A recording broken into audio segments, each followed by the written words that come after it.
the OG Wisdom Podcast with me, your brother Chad. Can you hear me? Can you hear me? Peace, family, peace. Welcome to another episode of the OG Wisdom Podcast with your brother Chad and our brother Sis Kfighter. Sis Kfighter, if you ready, give me the thumbs up, bro. Peace, King, peace. What's the word, bro? Brother, can you hear me? Yeah, I can hear you. What up, and what up? Salute to my brothers. Absolutely. Tag, what up? My brother Tag. What we doing? Make sure you OG Wisdom? check out the OG Wisdom Podcast. You know what I mean? Being live and raw from a Val Lagoon. Good show, my niggas. I love y'all. Most of our leaders come out of organizations.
Peace, peace, peace. Peace, Gutter. We back at it. Yeah, we was having a little technical difficulty. I see, the whole intro started off late. Yeah. It was wicked. It was wicked for a second. But we back at it. Back on deck. Shout out to everybody rocking with us. Our sister.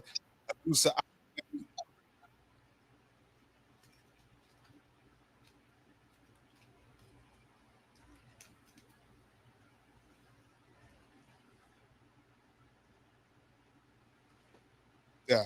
No doubt. James, dog, Today, brother, Gutter, we're gonna follow up with last week's topic. You know, we was talking about who and what is FBA. Shout out to our elder Baba Kaba Kamene, who came through and blessed us with his presence. But today we got some heavy hitters back up on the scene. We got our sister Kfighter coming back in to give you that historic perspective. We got our sister Breuck at Even Melanin coming through. And another brother, I think a lot of people.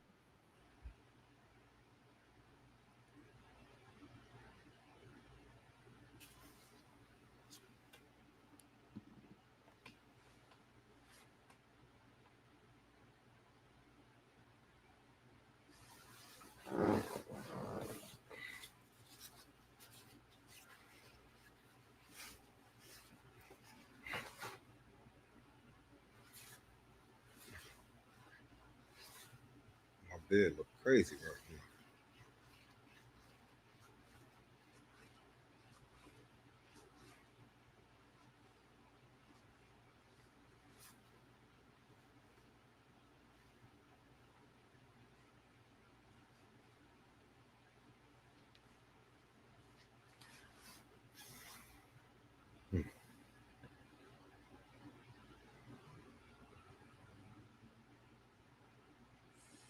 Still have, I see we still having technical difficulties.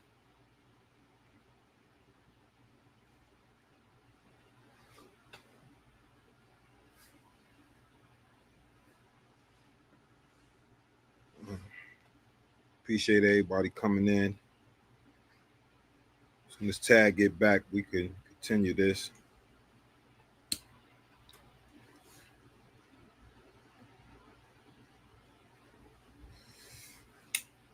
I guess it give me an opportunity to take a little smoke break.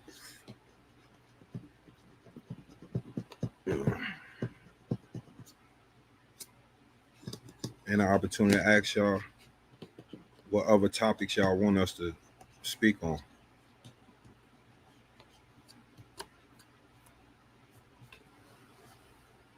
You know?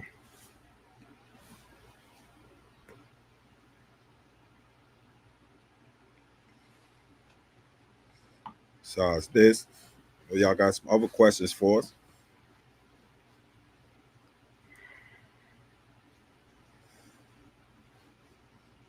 Rich, nice, peace.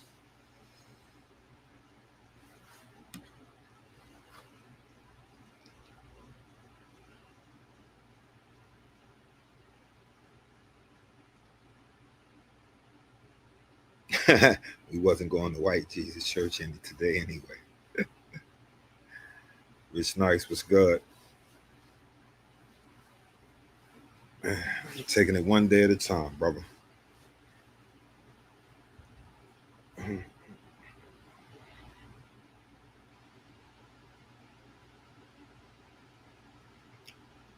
Well, hope happened with the old neighborhood is gentrified, and then I don't know how old you are, but most people around my age, if you grew up with them, they either working or doing bad. A lot of dudes I grew up with is straight products of the environment.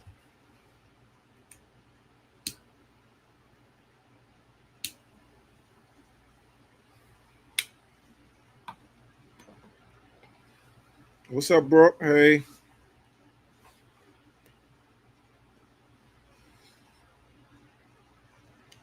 Appreciate y'all patience.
All right, good. I'm back. All right. Thank y'all for rocking out with us, man. We was having some technical difficulties. I don't know what's going on with StreamYard today. It was acting type crazy. They want us to refer people, right, Gutter? They be like, yo, put a referral in the link. But if they ain't gonna act right, we really can't promote what's fugazi and janky. But I'm glad everybody rocking out with us. We back at it like crack addicts. We got our guests in the background. With no further ado, I want to bring our brother Devine. When you ready, give me the thumbs up, bro. Welcome to the stage, everybody. Our brother Devine. Peace, brother Devine. How you feeling, man? Peace, man. I'm feeling good. Can I be heard all right? Yes. Perfect. Perfect. When you ready, Sister Breuck, you give us the thumbs up and we'll bring you in too. Brother Devine, I don't know if you caught. Oh, our Sister Breuck is ready.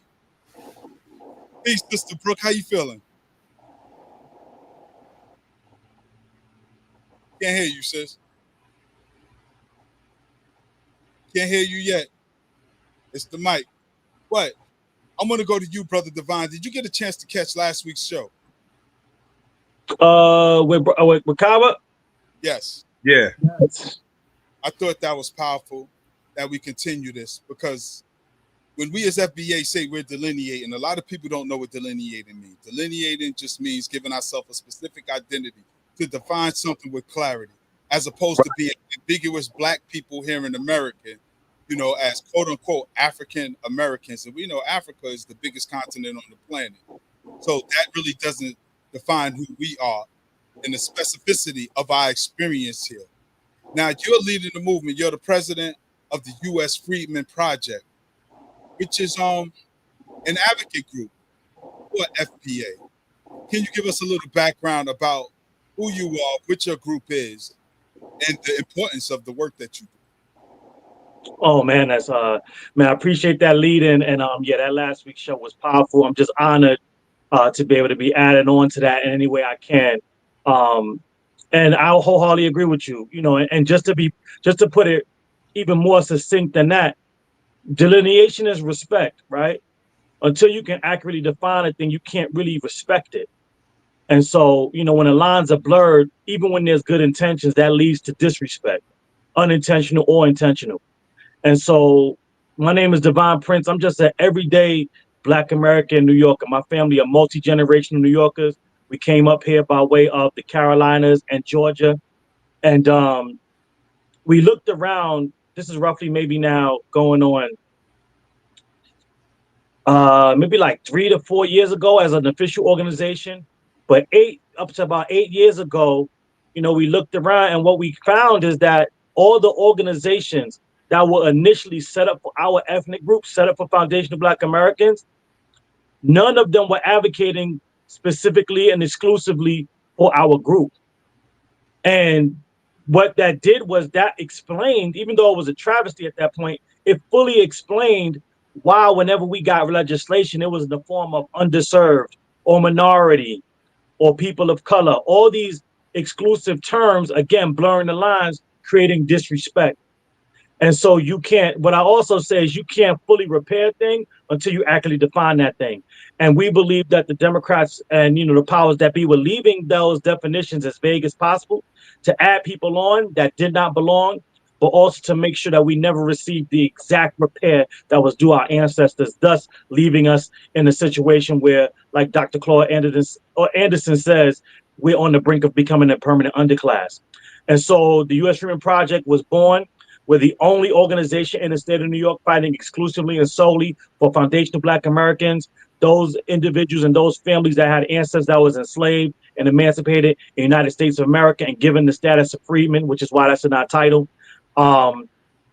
And, you know, we can get into more details, but one of the things I always want to make perfectly clear is that, you know, based on the civil rights era, based on our history as a people in this country and what we fought for, I got into this fight solely looking forward to fighting against the white supremacists, specifically the Republicans that they told us was the big bad wolf. And for the last 8 years, we've been fighting nothing but the Democrats on the left wing of white supremacy, and more sadly, our quote unquote brothers and sisters from the diaspora. All right, you said you came into it and the Democrats said underserved communities. what's wrong with it just being underserved communities? Shouldn't everybody get a piece of the reparations? Negative. Oh, hell no. So there's nothing wrong with being underserved, right? And there's nothing wrong with serving the underserved, right? Here's the White problem. people that's underserved. Right, I'm getting to that, and I'm glad you said that, because here's the problem. The conversation and the reason on why we're doing anything for the underserved is never framed as let's just do work on the underserved. They invoke the history of foundational Black Americans to start this project off, to even become the beginning and the reason why we do these programs. And so I call it taking our story and giving everybody else the glory. You don't get to invoke what this country did on both sides, whether you Republican or Democrat or independent or libertarian. You don't get to say, here's what people in this country did to this group. Now let's give something to Asians that were experiencing hate due to COVID. That doesn't square that. You can't square that circle like that. If you want to talk about what was done to that group, invoke their history. Here's the problem. There's only one group that has a long, rich legacy and history tied to this country, and that's foundational Black Americans that they need to do specific set-asides for that they never do. And I'll end on this before we get into other questions. The reason being is because the 14th Amendment, the Equal Protection Clause, it protected our people against white-only legislation, right? That's unconstitutional. So even though our degradation, all of the harms that they did to us in this country was based on race at the time, we have to understand that at that time, the Afro-immigrant population was to the right of the decimal point, meaning there wasn't many of them here at all. So what has happened is, fast forward to today, they're slick, right? They've done it and said, well, now let's try to do something that fixes what was done racially, knowing that they added all these other ethnic groups into the racial pot and are adding them onto the racial claim. And that's the issue, and that's where we find ourselves. But that's why they try to prop us all together, because no matter which which immigrant group population you try to repair, Afro or white or Asian or whatever, when you start to examine their story and what they're owed based on their contribution, it pales in comparison to what's owed to foundational Black Americans. And that's why they put them together, so they give them a set aside that's meant for us, while also keeping us at the bottom, but claiming that they did something for us. And that give them reasonable deniability. Yep, that plausible deniability. Once everybody else is lumped in, oh no, these people didn't suffer slavery and this, that, and the third, but they all lumped into the same group. That gives them a reason to say, nah, all this is dead. These people ain't even from over here. Meanwhile, shutting us out because they didn't gave the people that's not from over here a voice within that structure. So absolutely, like that's how they know how to work. Yes, right. Like I said, both of them shits is two sides of the same coin, Democrat or Republican. That's right. And what they do is when it is something that does fly or does get passed, right? Then they'll say, when we come and say, hey, you didn't do anything for Black people. They're like, oh no, but we did. Look at that program over there that we said was for Black people. The minorities. Right. And then you look into the details and it helped everybody but us, but used our name. Right. It's almost like, well, now I can't even say back in the day because they still do it now. But when you used to go down to Canal Street and get that Gucci belt or that Chanel bag, you know what I'm saying? You start looking at the details of it, and the way it was built. It's like, hold on, what is this? It's like, no, but it say Gucci and Chanel on there, so it's got to be Gucci and Chanel, right? So that's what they've done. They've given us bootleg policies and put our name on the front, put our brand on the front, and you start looking at the details and the way it's sewn, and it's like, wait, hold on, this thing apart. Because it wasn't meant for us. It's not real Gucci. It's not real foundational Black American. And if it ain't real us, that's where you get that saying that we know in here today. When somebody says, oh no, I want the real McCoy. Right. The real McCoy is an actual foundational Black American person that made legitimate invented a piece. I think it was for the railways or something like that. And people were trying to create knockoff products of it. And it was like, nah, let me get the real McCoy. I need the real thing. Where's the thing that McCoy made? And that's who we are. We're the real McCoys of this game. And they trying to give us the bootleg version. So in this reparation space, you've been an advocate and you've been fighting. How many organizations, Pan-African, pro-Black, Black nationalists, how many have reached out to you, or how many have you reached out to assist you in this work to get Black people in America, foundational Black Americans, reparations? And then I want you to define the difference between a Black American and a foundational Black American.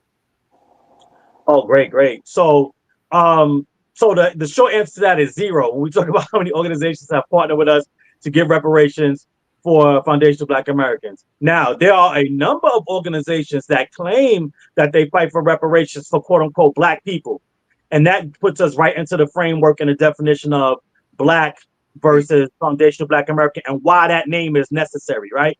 It's the same way with African American. So, I still colloquially and socially use the term Black America because we know who we are. We know who we've defined ourselves to be, right? But foundational Black American is 100% necessary because in 1997, like Gutter said, both two sides of the same coin, it was left-wing white supremacy that in 1997 worked with Jesse Jackson, put him out front, and said, hey, let's create this term African, not in 1997. I mean, I'm getting ahead of myself. In the 80s, they got with Jesse Jackson and said, hey, let's get this African American thing going. They do this campaign, they push it. There was no formal vote. They didn't go door to door and ask Black Americans if they want to be African Americans. It was the gatekeeping class that got together and said, yeah, let's do African American. And African American was in direct response to all these other groups that were saying they were Italian American and Nigerian American. And so what it did was it was a false equivalency to put us in the same vein as immigrant Americans that came over. We built it. So we didn't need a country on the front of our name because if that was the case, we would just be American because we built the damn thing, right? So they created this African American term. And then in 1997, which I was fixated on that year, left-wing white supremacy got involved and said, you know what? Let's change African American from an ethnic designation, even though it's a misnomer already. And let's add on everybody else that has melanin or, in their words, has any origins in the Black racial groups of Africa. And thus, in 1997 till present day, African American means Afro-Caribbeans are African Americans, continental Africans are African Americans, foundational Black Americans are African Americans, Afro-Latino. South Africa is African. Right. Afro-Latinos are African American. And now, technically, because of the way the word is used, and heritage and the continent, like Gutter just so eloquently put. Charlize Theron is African American. Elon Musk is African American. Zoran Mamdani is African American. You understand? So it went from them trying to make it so it was just all Black racial groups to now you have other individuals that are not Black at all, that are from the continent, have origins in the continent, can say they of African descent, because African descent and being African does not mean Black. It just means inhabitant of the continent. And so you have these, like I said, the boas, whether you like it or not. See, it's not about like or dislike. Whether we like it or not, those South Africans have been there for generations, for centuries. They're of African descent at this point. We don't have to like it. It just is what it is. So he is a African American as well. And so it went from being a racial category to these other categories that can technically elbow and crowbar their way in as well. And so foundational Black Americans is necessary because now when we talk about Black Americans, with which we know is the term that we most of us socially identify with, even after the African American misnomer was put on us, you have Afro immigrants in this country saying, well, you know what? I'm considered Black. I'm an American citizen, so I'm Black American too. And that's the word game and semantic game that they've been playing with us and using to double dip in most of these things. So when we say foundational Black Americans, again, like I said, prior to 1965, the Afro-immigrant groups were to the right of the decimal point. So when we start talking about foundational Black Americans, there's only one group of people that were classified as Black and are American, that were the foundation of this country, and those are us that had ancestors that was enslaved and emancipated in this country, and that's why foundational Black Americans, again, whether people like it or not, is necessary because that's the one term that these other groups that are playing these racial word games can't elbow and crowbar their way into. And that's why we're getting so much of the pushback, because there is a term now that we can finally gatekeep with and set up those boundaries in order to invoke and demand respect and full definition. And the other groups whose identity is based on kind of attaching themselves or tethering themselves to our identity That's why they were getting so much pushback, and they're so angry because of this term. You can't, because they were not here at that time. And they got to realize this is a political thing in order for because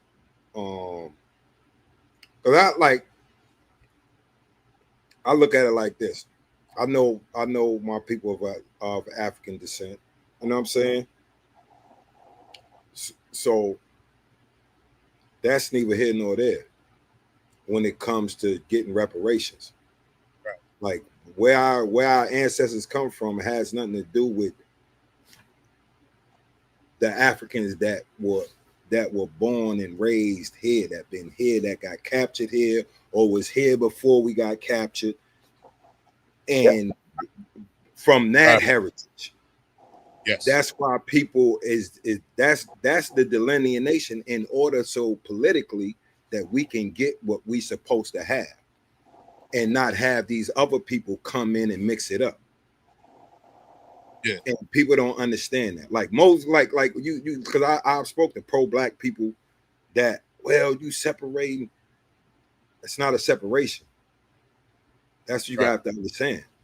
If you dealing with pro-blackness, it's not a separation. Right. This is a political move in order, like, it's not like we saying like, now we are stepping away from being black people. That's foundational black Americans. Like that just tells you understand what I'm saying? But it's people like, and all of us, all of these groups, the diaspora, the continental Africans, and us as well, it's a lot of people that don't have information, that say stuff, you know what I'm saying? Yeah. On all sides, that keep it going. Because if people that really understand, they not going through this back and forth. You understand what I'm saying? If you understand what's going on, you're not going to go through the back and forth, because you understand, all right, they putting something together that would be like foundational Jamaicans, right? Foundational Dominicans. You know what I'm saying? Foundational. That's a political move in order so anybody that came afterwards can't benefit from what your ancestors went through.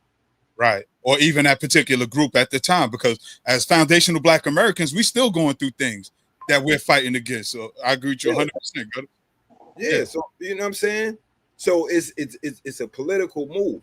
People got to understand, you have to be politically aware and adept in this society anyway, because everything is politics.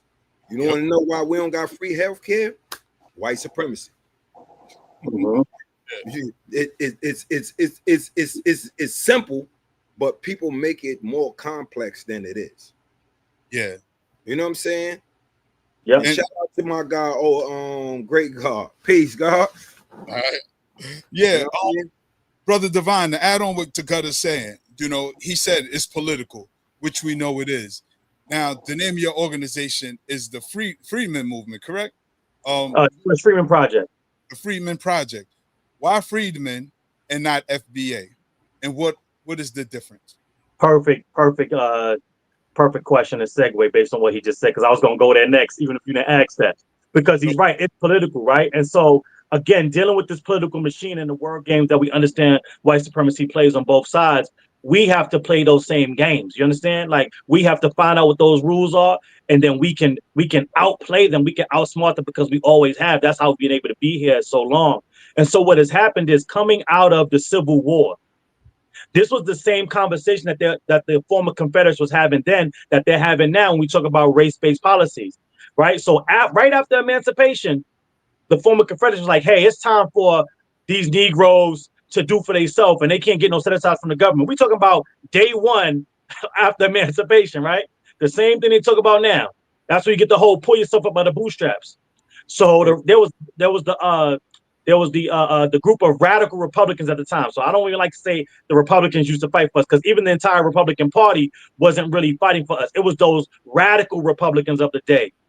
And so what they did was, in 1863, they had an American Freedmen Inquiry Commission. And what that did was that was the first study of its kind, or one of the first. I think it is the first, but I haven't done research to rule out any other studies. But at that time, it was one of the first ones, definitely the first one post-emancipation, post the proclamation, where in which they studied the conditions of our people, went around, interviewed them, asked them different questions, measured some of the analytics of the time that they could. And from that inquiry commission, Senator Charles Sumner at the time got onto the floor, and as the former Confederates were saying, no, we can't set up a bureau based on race. That's discriminatory. His argument that won the day that set up the Freeman Bureau was, we're not giving these people special, and I'm paraphrasing, we're not giving these people special treatment because they're Negroes or because they're Black, but because they are a class of people that have been despoiled their rights for centuries. And so we understand this country did the harm to us based on race, before any of the Afro immigrants were here in any large numbers. And so we understand that the repair will fall on racial lines. But if we say we want to do it based on race, that's going to violate the 14th Amendment of the Constitution. So what we understand is that the class of freedmen, the status of freedmen, was given to our people way back in 1863 and 1865 after the 13th Amendment. It set up the first Freedmen's Bureau and the Freedmen's Bank. So we understand that there is a way to get specialized and specific policies for our people, for our family that have been given that status when it comes to repair, reparations, housing, whatever we want it to do. That's why we use freedom, because it's a status that has already produced the results that we want today. And in fact, when you look through history, it was provisional governor Perry. I think he was the governor of South Carolina at that time. And it was conversations about when it came down to ratifying the 13th Amendment.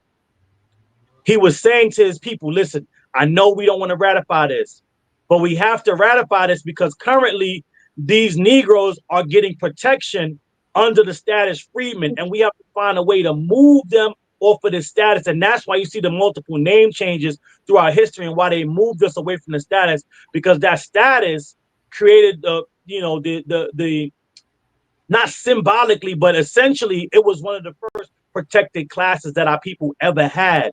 And so they worked hard to get us, to move us away from that. So that's why we became Negro, color, Black, the N-word, Negro, whatever you want to call us. That's why we moved away from it. But our organization is resurrecting this status from the past that has never lost its validity or its potency. And we have already crafted legislation using it in New York that they didn't bring to the floor to pass. But when you craft legislation, you have to take it through the different loops and hurdles in the back channel before it can even be created and made into a law that can be voted on. And so we already know that this status has validity legally and judiciously and legislatively because we've done that work with the first piece of legislation that we crafted in New York. So we know that it's not like, oh, well, that was in the past and disappeared and it no longer applies. No, it applies. And we've done a lot of scholarship leading up to today, my organization and others around that, seeing how, and since emancipation and the many years that's passed, how it's been used legally and judiciously and legislatively to produce results for our people. No doubt. I'm glad you took it there and gave it a historical context, because a lot of people come in, they knew, some of them might have been born here. What do I use the word tether? Shout out to shout out to the tethers in the comments. You know what I'm saying? We appreciate y'all, because all y'all do is y'all solidify our position and standing firm on the way we do. All right. But our sister Farnessa brought up Kamala Harris trying to bring back the Freedmen's Bank, but she did try to include everybody. So I'll wait for our sister Kfighter to come in and go in depth about that. But talk about the history of the Freedmen Bank, on how we did so much with so little, pretty much more than what we have now. In the rise of the Freedmen Bank, the fall of the Freedmen Bank, and the pros and cons of a new Freedmen Bank had Kamala Harris had it her way. Okay, so just to clear the second thing up first, so they did not create another Freedmen's Bank. What Kamala and the administration tried to do was they used the name and the spirit of the Freeman Bank to create something called the Freeman's Bank Forum. So what they did was they took the name. So the building that was being used for, oh my goodness, I can't remember the exact agency, was the site of the original Freeman Bank in DC. So under Obama, John Hope Bryant, again, trying to throw a bone to the administration and, just empty symbolism. They was like, listen, let's rename the building the Freeman Bank building, right? Let's rename it to kind of tap into that history and that legacy. At no time did they create another Freeman's Bank. It was a forum. Now, here's what they did do. Again, the whole take our story, give other people the glory, right? So they said, hey, this is now called the Freeman Bank. Let's start this Freeman's Bank Forum. And instead of going and taking this forum and having it be solely for freedmen, right, our families, they said, hey, we got the Freeman's Bank Forum, and what we're going to do is we're going to build these programs around how we invest in women and minority businesses.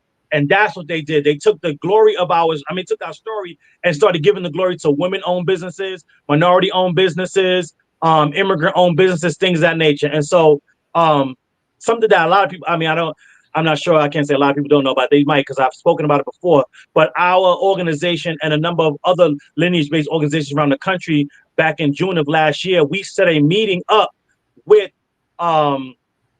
the Biden administration, Kamala's administration, and that Freeman's Bank Forum.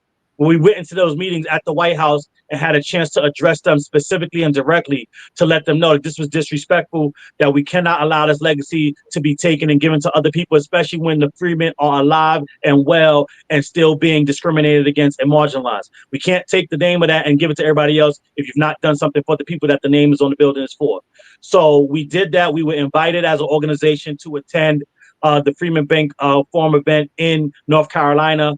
I did not go personally, but members of our organization did, where they were able to also talk to the decision makers in that room, letting them know the true legacy of the Freeman, our organization, and how we need to be involved moving forward if you're still going to do this, so that we ensure that this goes and benefits the Freeman. It makes no sense to have a forum where you are talking about Freeman and then helping everybody else. If that's what you want to do, let's rename this thing so we can be accurate. Call it the Underserved Bank Forum, right? Don't put our name on something that's not going to be for us exclusively and solely, because again, we are still alive. So that's that. The other question that you asked me was, I forgot since I went off on that tangent. What was the first part of that conversation, that question? Just how did it fall? How did the bank fall? Right. Okay, so yes. How did it fall? Yes. So what happened was so just to be clear, because a lot of people will bring up all the things that we've done and just how now we don't want to do it or we can't do it. Understand that none of our institutions that we created or were created for us and that involved only us fell due to our lack of ambition or because we got it wrong or we messed up or we are people that inherit to failure, right? Every institution and community and Black Wall Street and bank that we created or was created for us, that we took the helm of and ran with it, they all were intentionally sabotaged. All. Like, we got to be clear on that. Every last one was intentionally sabotaged, right? Because what you have is Abraham Lincoln.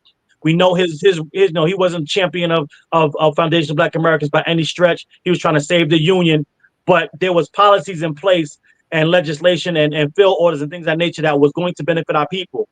You have him get assassinated. A lot of people don't talk enough about this and frame it in a way of this was a coup, right? The same way they overthrow governments abroad down today, the former Confederates forcefully and violently overthrew the Lincoln administration and did that because back in that day, you had, when people ran for president, you had opposing parties being the president and vice president. So if the top of the ticket was a Democrat, the vice president candidate was a Republican, and vice versa. If the top of the ticket was Republican, the vice president was a Democrat. Now they did that out of the compromise, coming out of the 1877. I mean, not the 1877 compromise. They did that in the wake of, or I mean, in the essence of compromise, right? So if you kill Lincoln, a former Confederate, Andrew Johnson gets to come into power. So they assassinate Lincoln. Andrew Johnson comes into power. Johnson comes into power, or Jackson, one of them. Andrew Johnson. Johnson comes to power. Then he starts rolling back everything, right? And so what you had was former Confederates that were placed in positions of power and authority over the Freeman Bank. So you had our people making deposits in the bank. And then you had these former Confederates taking that money, investing it, stealing it, embezzling it, and all that good stuff. And so that's what they did to it. And at the fall of the bank, right? I mean, at the height of the bank. Now, this is coming right out of slavery, right? Enslavement. The money, the deposits that was lost is estimated to be somewhere in the realm of $70 million today, right? If the money at the height of that bank, those deposits, you put that into money today, and that I think that estimation was made on like 2 or 3 years ago, so it's probably even higher now with the way inflation is moving. But at the height of it was approximately $70 million worth of money that our people coming out of enslavement were able to have and aggregate for our people in this bank. And so when it's already on a decline, when the writing's on the wall, that's when they finally turn the helm of the bank over to Frederick Douglass. He takes a look at it. He even put some of his own money into it to try to save it. But at that point in time, he's looking at it and it's like, yeah, this is going to fall. There's nothing we can do. That's how far into the ground they ran it, and how much of the deposit they stole and things of that nature. And one of the things I want to point out with this too, and this is one of the things that we eventually going to get to advocating in addition to doing this reparations fight, because it's part of it, is that those freedmen, those direct freedmen, not us as an entire class, but those freedmen that actually made deposits into the bank, those deposits are documented. Those families are still here. And so in the state of New York, we have a whole office dedicated to Holocaust victims that Hoku helped put into place, that they go around the world, not just in New York, because, you know, most of it didn't, if any of it happened in New York. They go around the world securing arts, artifacts, wealth, anything that was stolen from Holocaust survivors. They go around the world free of charge to the Holocaust survivors and their family and their descendants. And they go around the world to procure these things and make people pay and get restitution and reparations for these Holocaust survivors. And here's the bigger point of disrespect, in my opinion, when it comes to this. Not that they're getting their redress, right? Because I want them to. Anybody that's harmed should get redress. But the office that's set up in New York, that is used and paid for by New York taxes and in the New York budget.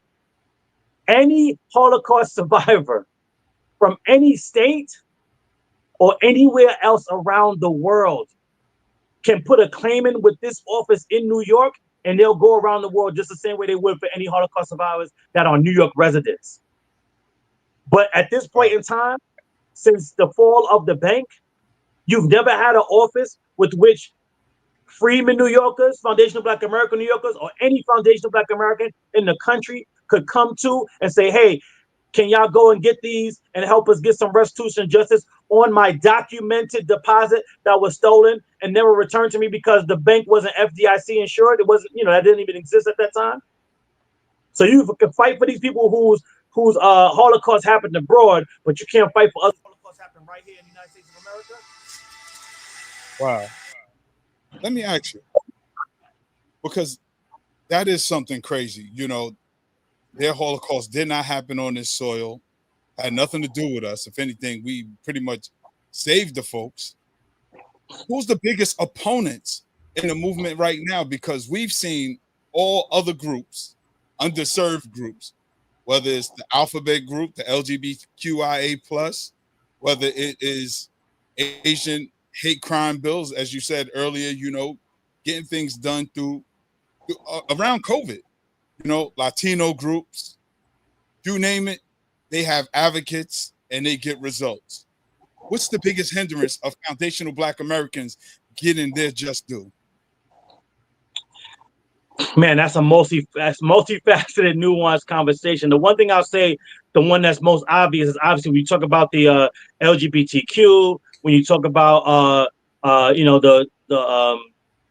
the European Jews, and some of these other groups that have been given honorary whiteness, right?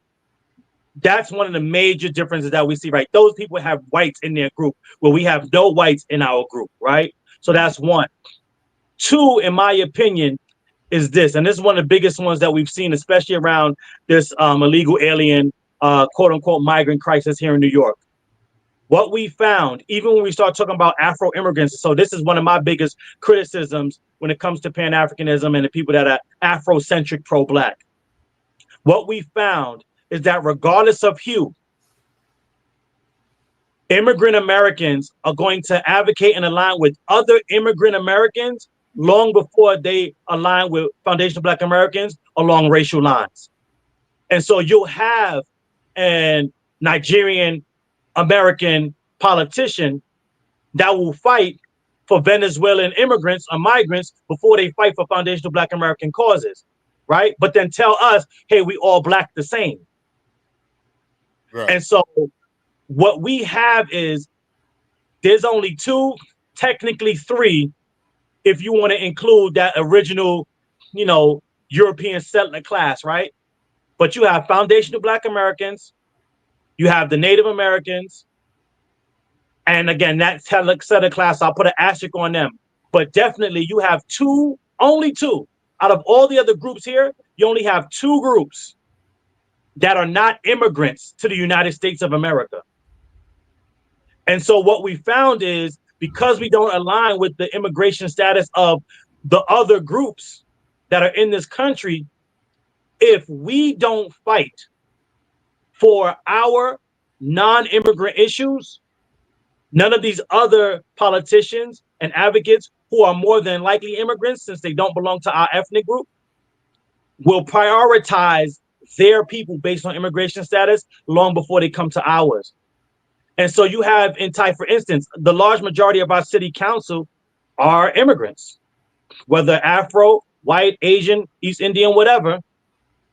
And so when they went to go pass that non-citizen voting initiative in the city council, you had Black American politicians that was like, no, we cannot pass this legislation. We can't allow non-citizens that have only been in the city for 30 to 90 days to be able to vote locally, because it's going to destroy foundational Black American voting power in the city, because those populations are going to be placed in our communities because you don't put the non-citizens in white communities.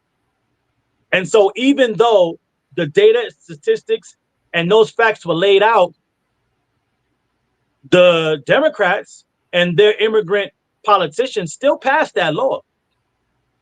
And the Black American city council members that were ringing the alarm, they were blackballed. They were pushed out of the city council.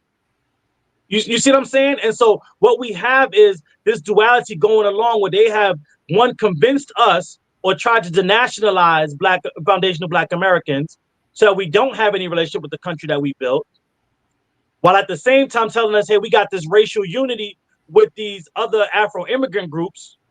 All the while, the Afro immigrants, the white immigrants, and the Asian immigrants are building a coalition together to fight for immigrant rights in our face, but using our story. Right. So you got this big cluster flop that's going on right in front of our faces, and they're using all these different layers of gaslighting in order to guilt us into voting and working against our own best interests. And now that's the power of the foundational Black American movement, and why it appears to be, and in some cases is exactly the case, that it looks like it's, and we're wondering why does it look like it's foundational Black Americans versus everybody? Right. And that's the reason why it is, because it is. Because all the other groups' identity and forward progress is built on keeping us, again, like Dr. Claude Anderson warned us about, becoming the permanent underclass. In fact, and I'll land on this, I have to say this because there was a space some years ago on Twitter, and it was a space that went viral for multiple reasons. One of the biggest reasons was because I think at that time, the Nigerian prime minister or president had cut the internet off, right, from them. So they weren't allowed to be on the internet. And at the same time this space was coming on, the next day the internet got restored. So they all, mostly Nigerians, rushed this space. It was one of the biggest spaces at that time. At the height, I think it reached like 30,000+ people in this one Twitter space. And the name of that space was, "How does immigration benefit Black Americans?" And it was a robust conversation, a lot of trolling, a lot of gaslighting. that we see done today. But one of the biggest takeaways that I took from it was that in the aftermath of it, the next day, because it ran all night long, in the next hours of the day, and based on the time difference between here and Nigeria, you had a number of Nigerian rooms pop up where they were finally discussing how immigration helps and hurts us. And it was a Nigerian doctor, and he got on stage, and he was a professor in Nigeria. And he said, we have to be very careful with this question and with this topic. Because if Black Americans remove themselves from the bottom of the caste system in America, somebody else will have to replace them, and it could very well be Nigerians. And so, now this was a professor in Nigeria saying, hey, essentially, we can't let these Negroes get off the bottom, because if they do, it might be us. So we got to keep them there so that it's never us. And then this is the people will the Foundation of Black American Pan-Africans will tell us, no, you just got to ignore that. That's ignorance, and we still got to be the bigger people and fight for Black unity, because at the end of the day, we all Black.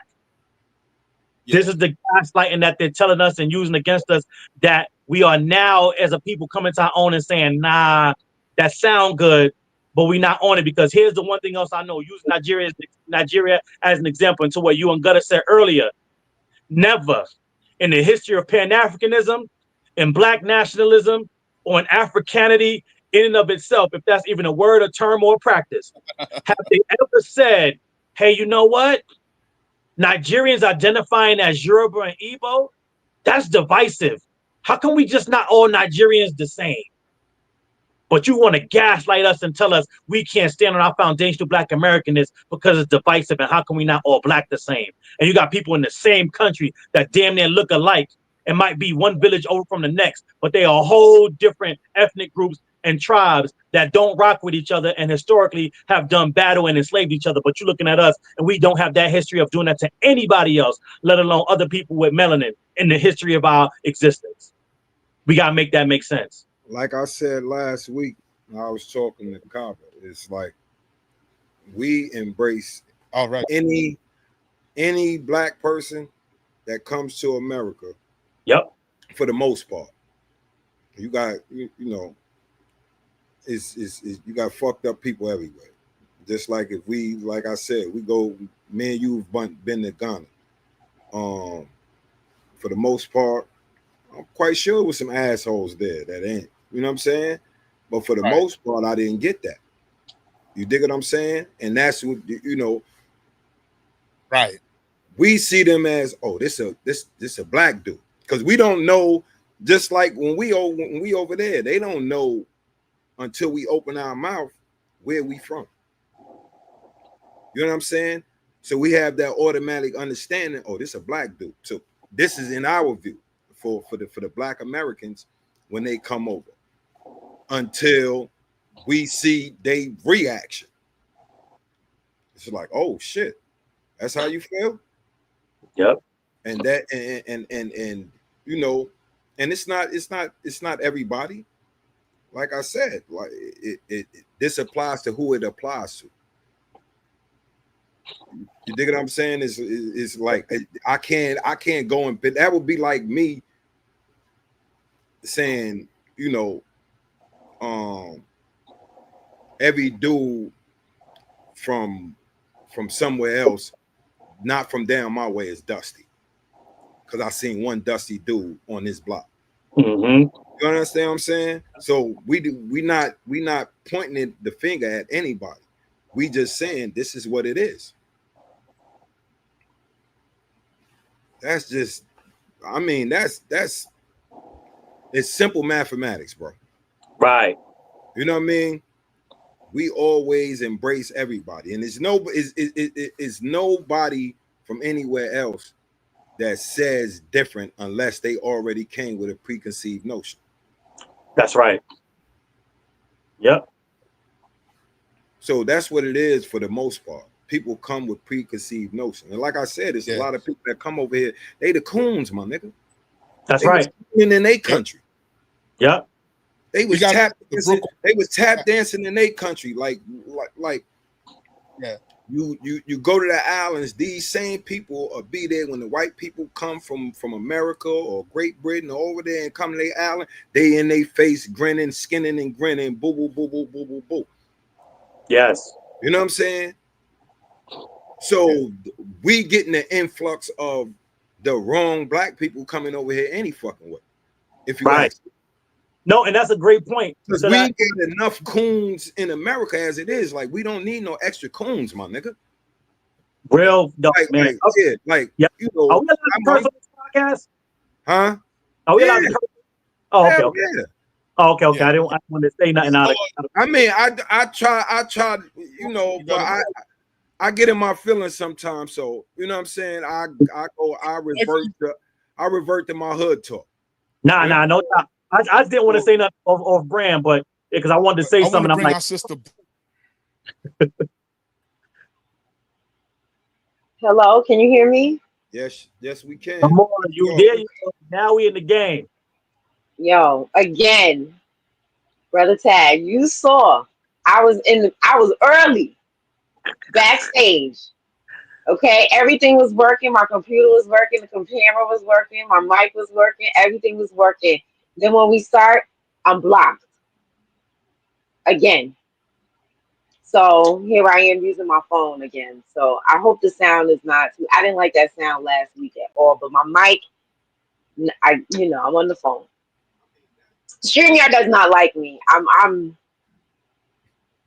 think I've had it with StreamYard. So, but anyway, yes, back to the topic. I was just trying to explain my accent. Yeah, you sound good. I hear you loud and clear. Okay, well, y'all was in there. I was listening though. I had my other phone, which is why now the phone I'm using is almost dead because I was listening to y'all. I'm trying to trouble something. Lord. Okay, but yes, y'all was in here cooking, talking about the Freeman Bank, and oh man, I was loving it. Yeah, I know, Brother Tad. He looked like he been freezing. I think now he loading up. So it's not just you. Yeah. They're trying to stop the show, but they can't. That's all. I really think it's StreamYard. Yeah. And because the way I had everything working, like I've been, on this a couple of times this week, just trying to make sure everything was going to be good, and I wasn't having no problems, and then everything was working fine. And then now today, and like I said, I was even backstage and everything was working, and all of a sudden, so you here now? I guess, yeah, right. So yeah, I've been looking at the chat. Yeah. It's so interesting. The chat is always wild. Yeah, from last just look at that This conversation bring in the trolls, they get so triggered.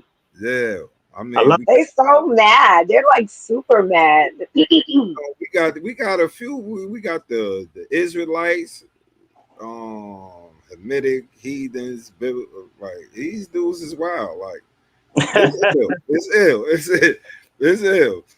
Like, we just up here using logic. If what you got going on pass the logic test, then we can rock with it. If it's not, you saying something else. Yeah, that's what I'm saying. It's like I said last week too. Already know. We're in the internet age, right? So anything people like this is a lot of people's lives where they just get on here, make comments to have arguments and debates or whatever, because none of this really is a debate. It's just people just saying a bunch of negative shit towards each other. You know what I mean? Yep. And Gutter, you come from the era where in order to have a conversation with somebody, it had to be face to face. On the phone, you had to know my phone number, or you had to come see me. Yeah. And so most of the stuff that is coming out now and people are saying is because they don't got to call you, you don't know their number, and they don't got to see you. Yeah, they don't have. Yeah, but like I said, I understand. Like I understand because, I realized that from while I was incarcerated. Before I came home, I just started seeing a trend of certain things. So it didn't take me long to figure it out. You know what I'm saying? And like me, I was never one like that's where a lot of people get caught up, is commenting to comments that it don't, like, some of this stuff don't even warrant a comment. You know what I'm saying? Right. Because we here trying to build, you know what I'm saying? And you know, some of these dudes probably ain't even black. You know what I mean? Real talk. You know what I'm saying? So if it's something like left field and shit like that, you don't even respond. I appreciate them coming on, like and subscribe though. You know, you could troll all day, just like and subscribe. Word. Hit the notification button. You know, if you want to come every week and do that, then that's fine. Maybe you'll pick up something and you'll stop doing it and really, you know, feed, because now every week is we're not gonna have these type of discussions either. We might be talking about some dumb shit I did when I was young. Right. You know what I mean? Like, I think you said it, Brooke was like interview gutter. Like, it might be one of those things where I just like tell a story from, we might just discuss something that happened in my past. Yeah, because that's definitely what I was going to do. I was going to type interview you while we was waiting on whatchamacallit. I'm like, well, you know, I'm going to start asking you some questions. Yeah, you're not always going to be this deep, but you know what I'm saying? Or this is, yeah. Always try to be informative. Like, whatever we talk. But people forget what the name of the program is. It's called OG Wisdom. Yeah, even though I'm talking about dumb shit I did, it's a messaging. It's going to be a messaging. Exactly. I don't tell nobody, you know what I'm saying? I'm not telling nobody about dumb shit that I did or shit that I probably ate. It wasn't dumb. It was just a survival tactic. Right. You know what I'm saying? Where that kept me still breathing. Right. And all of it contributes to what makes you the OG that you are. Yeah. So it's the story. Yeah, so that's all, you know. Then I like telling humorous stories. Because a lot of shit be funny to me. Even when it be sad, there's some humor in it. Absolutely. Brooke, it's time for you to let the people know what's going on. Past time. Where did he want me to go? That, because I don't mind, you know, I just don't know where he wanted me to go. Well, I guess follow up from where Devine was at. Yeah, just help me out. Where did you leave off? Because remember, I'm troubleshooting at the same time while I'm listening to y'all. Where did you leave off at?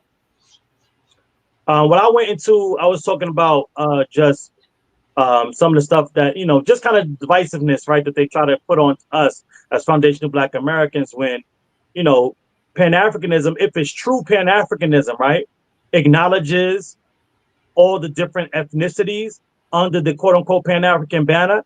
And it really should be, hey, each individual ethnic group of Pan-Africanism, build yourselves up so that we can definitely come to the Pan-African unity table, and then we could break bread together and put our resources and our power and all the wisdom and all that we've learned together. But instead, because I don't think that's what current Pan-Africanism is about, they kind of just use it to denigrate foundational Black Americans and call us divisive for having our own identity that we can gatekeep and fully define. Whereas with Nigerians, when you think about them, you know, it's all those African countries and nations have different tribes, right? But I just use Nigerians as an example because never have they ever said, hey, you're Yoruba and you're Igbo, so that's divisive. You shouldn't even identify as that. You should just be flat Nigerian. So we were just talking about that, like how they gaslight. That's what I don't understand. Well, it's not even that I don't understand. It's just disingenuous and it's fake. Because again, I like to remind people I grew up in Flatbush. I grew up around every type of flag imaginable. And it was always waved. In fact, there are a number of songs, a soca songs that are played that are specifically telling you to wave your flag. Where is your flag? Where are you from? Jump up and wave it. Twirl it around. Okay, jump and wave and jump and wave, and these are actual soca songs that I'm singing right now. Okay, so and I was right there with my American flag, and I saw everybody else's flag, and it was never a problem. I'm confused as to why all of a sudden others are allowed to wave their flag in another country, but yet tell us that we are to wave ours, and it's just disingenuous. And if you think that you can gaslight us and just say things, and that's what it really is. Y'all think that y'all have what, the authority, the I don't know, to sit and wave any fingers at us? I think people really need to learn what Pan-Africanism is. Well, if you let, here's the thing. I think when Sis Kfighter break down the real reality of what, I'm talking about what it means. See, people get in organizations that say Pan-Africanism, and it's not Pan-Africanism. Pan-Africanism is for Black people or people that descended from Africans, which is Black people all over the planet, is to move on a code, is where we come first. You understand? And we whatever resources we hold is to the advancement of other. That means that Africans that come here is supposed to be for us gaining reparations. That's just like a Black person from here going to the Caribbean should be for their reparations in whatever country you go to, whether it's Jamaica, Aruba. You want the Black people there to receive their reparations, because wherever we at and we were enslaved and taken captive, that should be the goal for Blacks all over.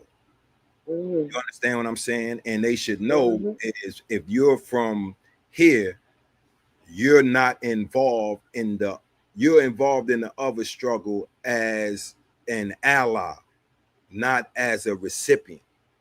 That's what Pan-Africanism is. That's what true Pan-Africanism is, for us to be fighting. It's for us, like, just like we spoke up about apartheid in South Africa, that would be the same way as a Black South African coming here and speaking up for our reparations. That's what true Pan-Africanism is. All this shit that these people is, because they use labels in order to listen. This we got to understand.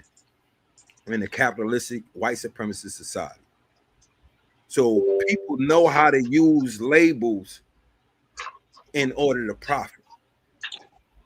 Right.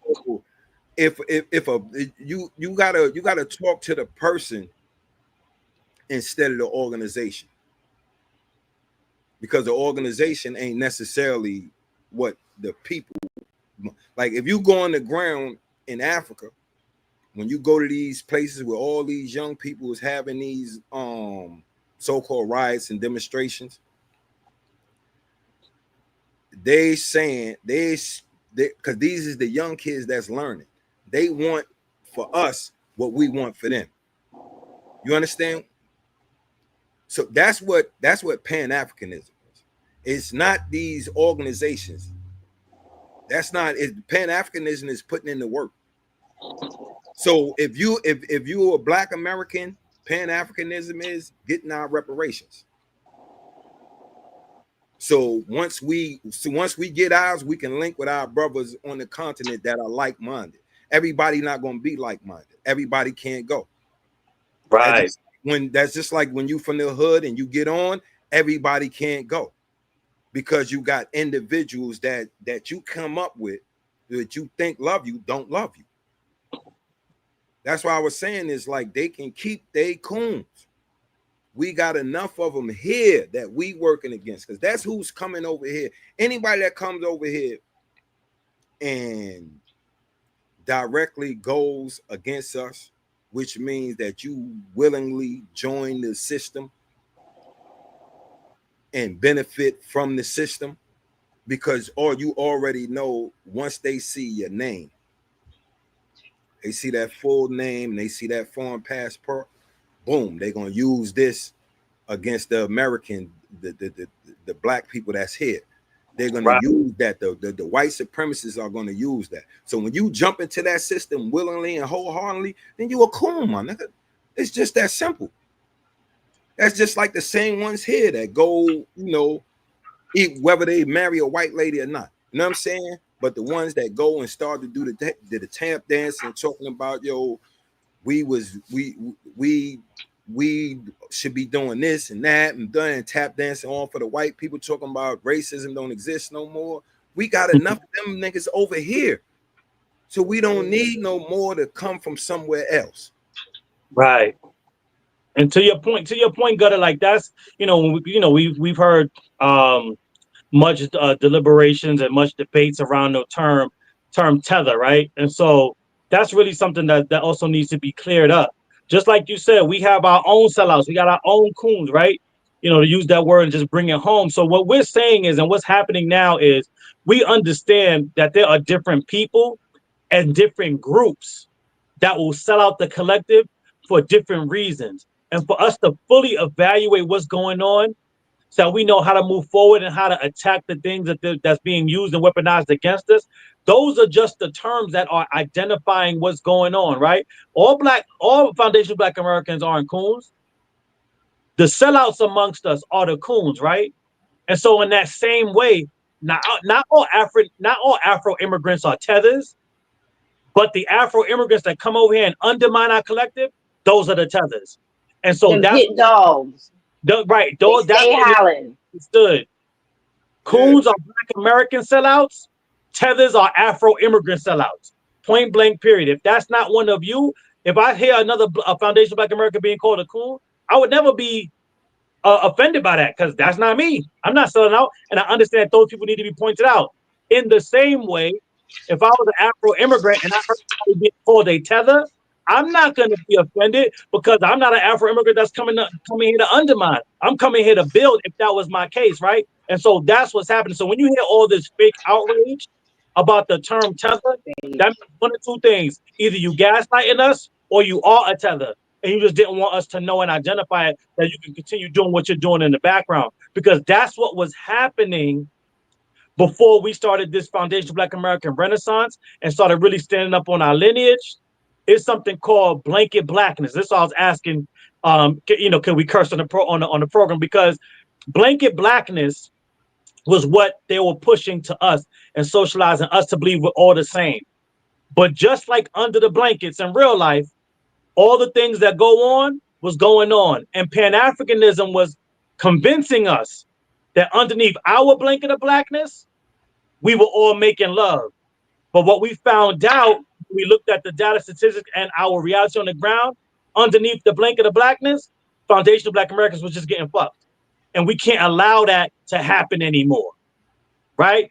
We're going to procreate underneath our blanket of foundational Black American blackness, not the blanket blackness anymore, because we're not going to be used and exploited anymore. And that's the issue that most people that are pushing back on us have. Because if it was really about unity, it will be like, yeah, go do your thing. I liken it to this, and I'll take a breath. If I want to say something. Right? Sorry, go ahead. We all would I got siblings, right? So if someone on the outside was saying, oh, those are just his mother's kids, right? Susan, let's say Susan. Oh, those are just Susan's kids. Now that sounds cool, and that is a descriptor for us, right? But imagine if under all of our siblings that are just Susan's kids, I was like, no, you can't. Somebody was telling me I can't identify as divine. I'm just Susan's kids. And if I said no, but I'm divine. Matter of fact, Susan named me divine. How come I can't be divine? Oh no, that's divisive. When now, if we look at it under which Now, if we look at it from Susan's perspective, if Susan was really about unity amongst her kids, she would say, go, Devine, you need to be you and go be all you can be. Bobby, you need to go be you and be all you can be. Lisa, you need to go be you and all you can be. And when y'all come back together as Susan's kids, because you all have gone out there into the world and done what you need to do individually to build yourself up, when y'all come back together, think about how much more powerful Susan's kids will be since y'all went out there individually and fought for yourselves and advocate and did all that you need to do. And so as quote unquote Africa's kids, right? If that's what Pan-Africanism is telling us that we are, each individual kid or ethnic group should be pushed and encouraged to go out there and get all that we can get from this system and for ourselves. So when we come back together under this Pan-African unity, then we got something powerful to share, experiences, wisdom, and all that other good stuff to help build up the collective. But when you got the collective telling us that was the whole right. point. Like that's what people lose sight. That's why I said Pan-Africanism is not we just can I jump in? We just like everybody just we didn't accomplish nothing, but everybody's just together. Right. You have to you each individual people from wherever they was from, and they were just talking about the countries within the African continent. Can I jump in real quick? Each one of y'all go back to y'all country, get your country right, and then when we all come together, we're the most powerful entity on the planet. And then we can go and get our children that has been taken from us. You know what I'm saying? And I don't mean go and get them physically, but now you have the opportunity to aid and assist everybody else. Right. You understand what I'm saying? So people have lost sight of that. Like I don't think people really read when they was having these conferences in the 30s and the 40s and the 20s and all of that. Agreed. You understand what I'm saying? So where they can get an understanding of what this truly is. It's about y'all people. We've been out in the world because these are all of these young Africans from all over, from the America, the Caribbean, the continent, that was coming together and having talks about what we should do as a whole. And what it was said was like, yo, once you get the knowledge, you take it back home and you build that up. But what happened has been it's been a brain drain from everywhere except from here. We have the least amount of people that leave our country and don't come back. The majority of those people but see, that's another thing is like the thing with the European educational system. You're getting taught to think like a European. So that's why they get all these tunes that leave their country, learn, they get them a white broad or a white man, or you know what I'm saying? Mm-hmm. Think about it. The majority of the dudes that got unalived from white women in the United States was fucking Nigerian Americans. Dudes that got murked by their girls that had their dead was Nigerian Americans. So, you know, they coon up. They coon up quick, get them a white girl, and that's what happens. That's why I say it's like, stay there. Go back to your country. Help your country. Don't come here and coon. We got our homegrown coon. Right. What you saying, Brooke? It's okay. I forgot. That's all. I'm just listening. Go ahead. I'm sorry. I'll soapbox real quick. Nah, it's all good. Now go ahead. You gotta give a submission now. You gotta say something. For me? Well, I mean, I guess I would start with something that I learned from Keisha. What I learned about Pan-Africanism, really. And Keisha tells us that that Pan-African, if you really, really deep dive into it, it was served to us that it was supposed to benefit the Black diaspora. But in actuality, Marcus Garvey did it. He started Pan-Africanism so that he could uplift his country. but his country did not want him. Right. Also, the Africans started Pan-Africans to uplift Africa, not the diaspora. Yeah, you I live think where that we are very confused by that, and we thought that it was to benefit everyone.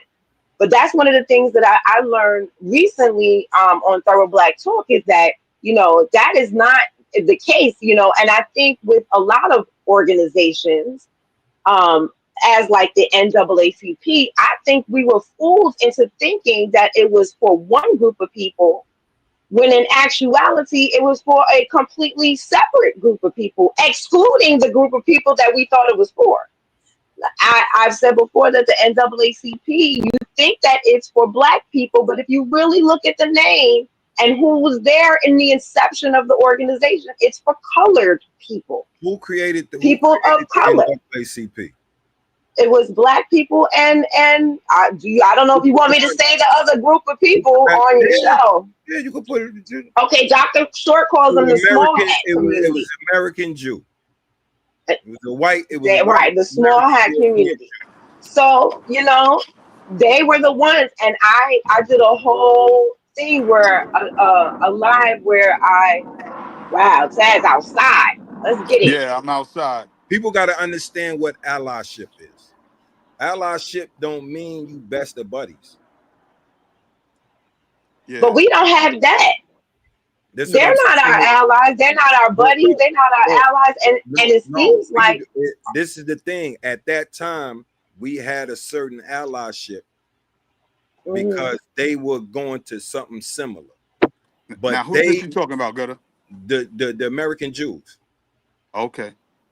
They reap the benefits. We never reap any benefits. That's what. And that's not an allyship to me. No, but this is our problem with allyship. Once somebody breaks code, we stick with them. Like that is the people, the Black people in America for generations. That has been our problem. We would think an ally is actually a friend, when an ally is we working on the same goal for this goal specifically. After that goal is over, then we can become enemies because we might be in not necessarily empathy, but competitors. And that's what people got to understand. You know what I'm saying? And that's what we lost sight. That's why us delineating is the key to a lot of this. You understand what I'm saying? Because we want unity at the end of the day, but we got to get ours first. Yeah. Let me ask y'all a question real quick. Yeah, Gutter. Let me ask you, did y'all touch on the AU? No, we didn't get there yet. No. African Union? So, yeah, because I wanna get, I know Sister Breuck's thoughts. She expressed it last week. But Brother Devine, I want to ask you, that's how do you feel? White supremacist organization. How do you feel about the AU wanting to lead the charge for worldwide reparations and making Black America, the sixth annex, if you will, a part of what they're doing? Do you see any benefit, or is that harmful to what we're doing here in America? So I would say it like this. We all know the saying that goes, hurt people, right? And so in this instance with this AU and all that they're supposed to represent, what it looks like to me is that colonized people will try to colonize people. And what we're not going to allow to happen, at least on my watch, is to whether you are white, Asian, or continental African. We're not letting anybody colonize our reparations and our fight and our justice claim. Because what the AU is looking to do is, remember, I'm old enough to remember tongue in cheek, saying that tongue in cheek, where reparations was a joked about topic. It was a Right. fringe topic, right? It was something that people, a number of people, that would never happen. And so anybody that was talking about it wasn't being realistic. They were not a serious person. At no point in time during that time did the AU try to do this push or make it seem like this is something serious that they wanted. It's not until we, as the Foundation of Black American Grassroots, took this topic of reparation and forced it into relevancy and validated it by saying, nah, we're not really rocking with y'all until we start having serious conversations that are going to lead to serious comprehensive reparations in the United States of America. In fact, when we were first talking about it in the United States of America, you had Afro immigrants telling us we were crazy, Right. telling us, you ain't never gonna get that, or what you begging the white man for. That was their favorite line. But now all of a sudden they see that we have latched onto this, and just like everything that we do, here the Johnny come ladies from across the waters and from the continent, here they come talk about no, they've always been our sixth region. And though there is some truth to that, it wasn't like a lot of us are just finding out about it now, but based on what I've seen and heard, this is something that they've done a couple of years back when they made us the sixth region. But because we're talking about reparations stomping so hard, now they want to make it seem like, no, the entire continent needs to fight for it, and the sixth region is part of that. And I have an issue with that because, like I said, this is something also that Pan-Africans like to play down. And for me, something that I always say is this: I can't pinpoint all of y'all. But what I do know is that some of y'all sold my ancestors one time, you don't get to sell me twice. Right.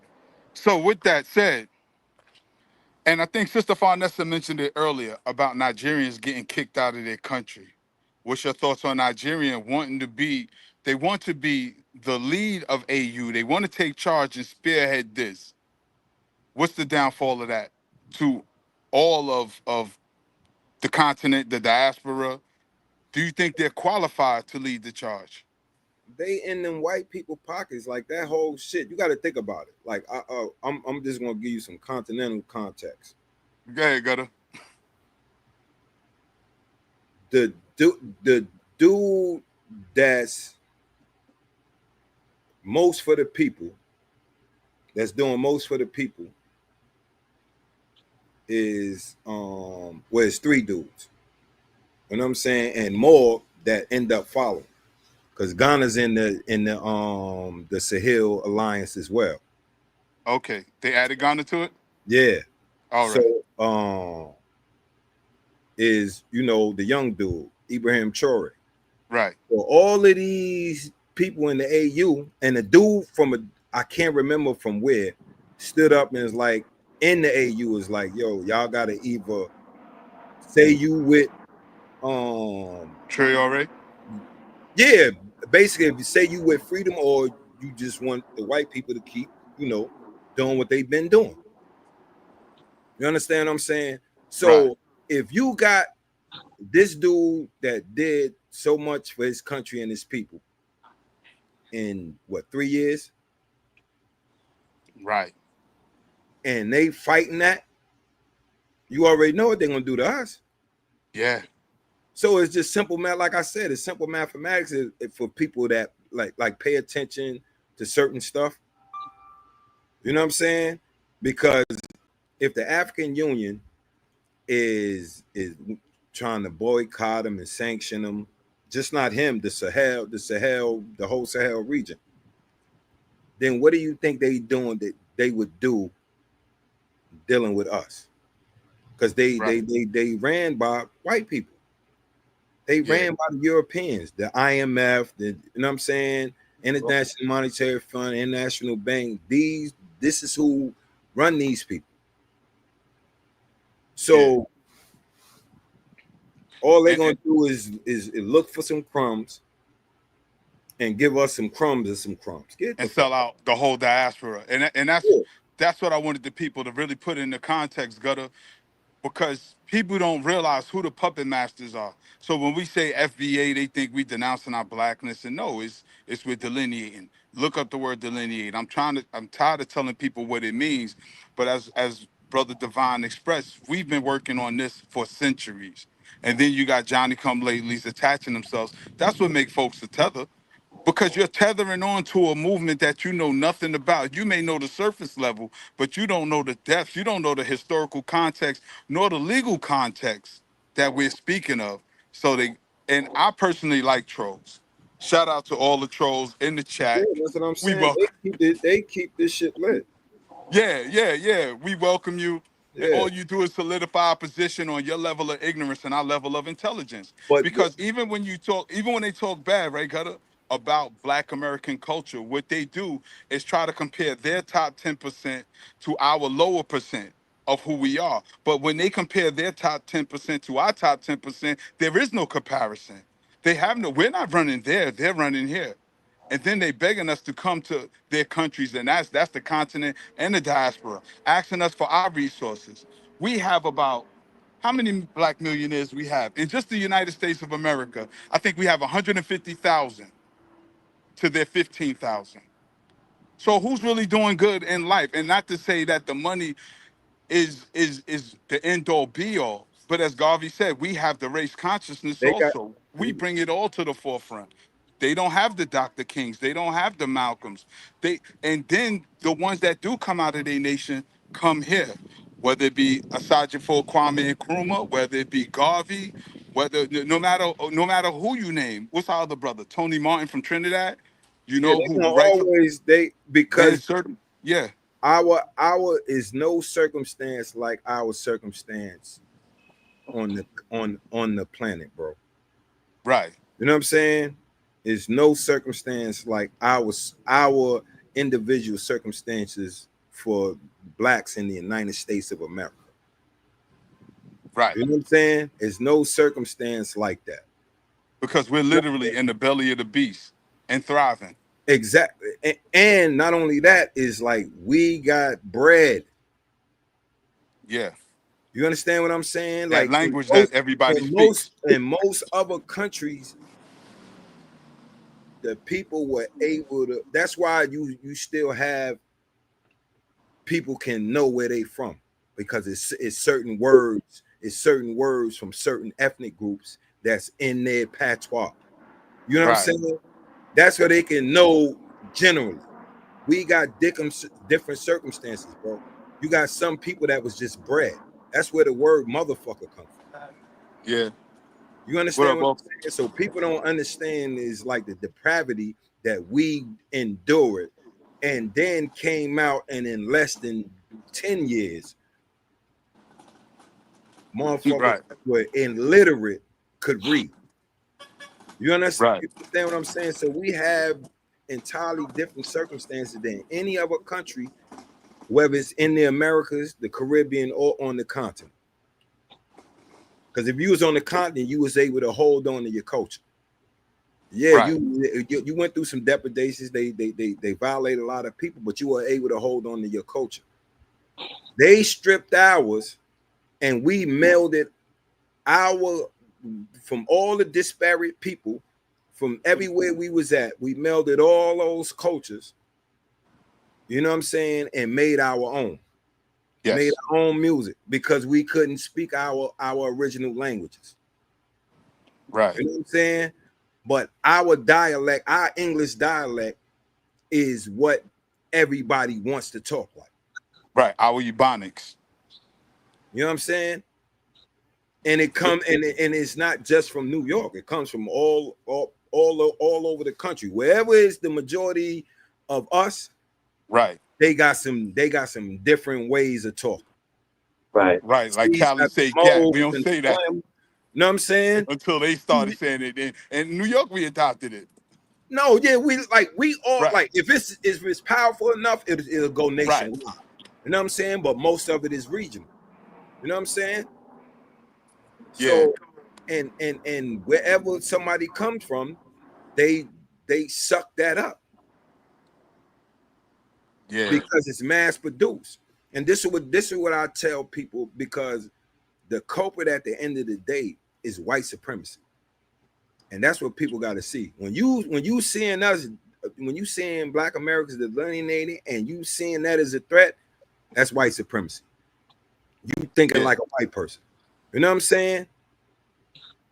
It's a lot of shit. When motherfuckers don't want to acknowledge where they from, you know what I'm saying, where their ancestry come from, that's white supremacy. You know what I'm saying? It's a lot of shit like where niggas is anti-black. You know what I'm saying? So we don't need no extra ones. Right. We got enough here. Devine, somebody asked the question in the chat. The brother Shabazz American Freedman. They asked, "Are you with the United States? Do you with the United Sons and Daughters of Freedmen?" Yeah, I saw that question when you posed it. Yeah. So no, the US Freeman Project is a his own organization.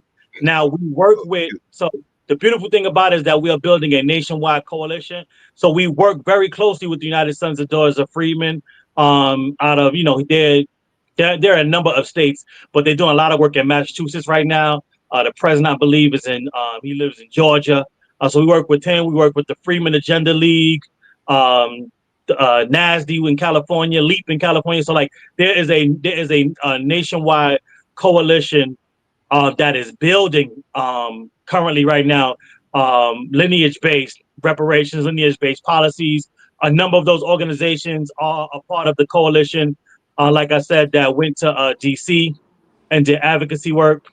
We met at the Freeman's Bay Forum. There was a number of us organizations and representatives from each organization, and that meeting in the White House, on the White House property, because it wasn't in the actual White House. We was in one of the other, I think the Eisenhower building. But needless to say, yes, On the properties. I'm not a member of their organization as the president of my organization, but we work together. We are in coalition in lockstep and share best practices, language, scholarship, things of that nature, back and forth together.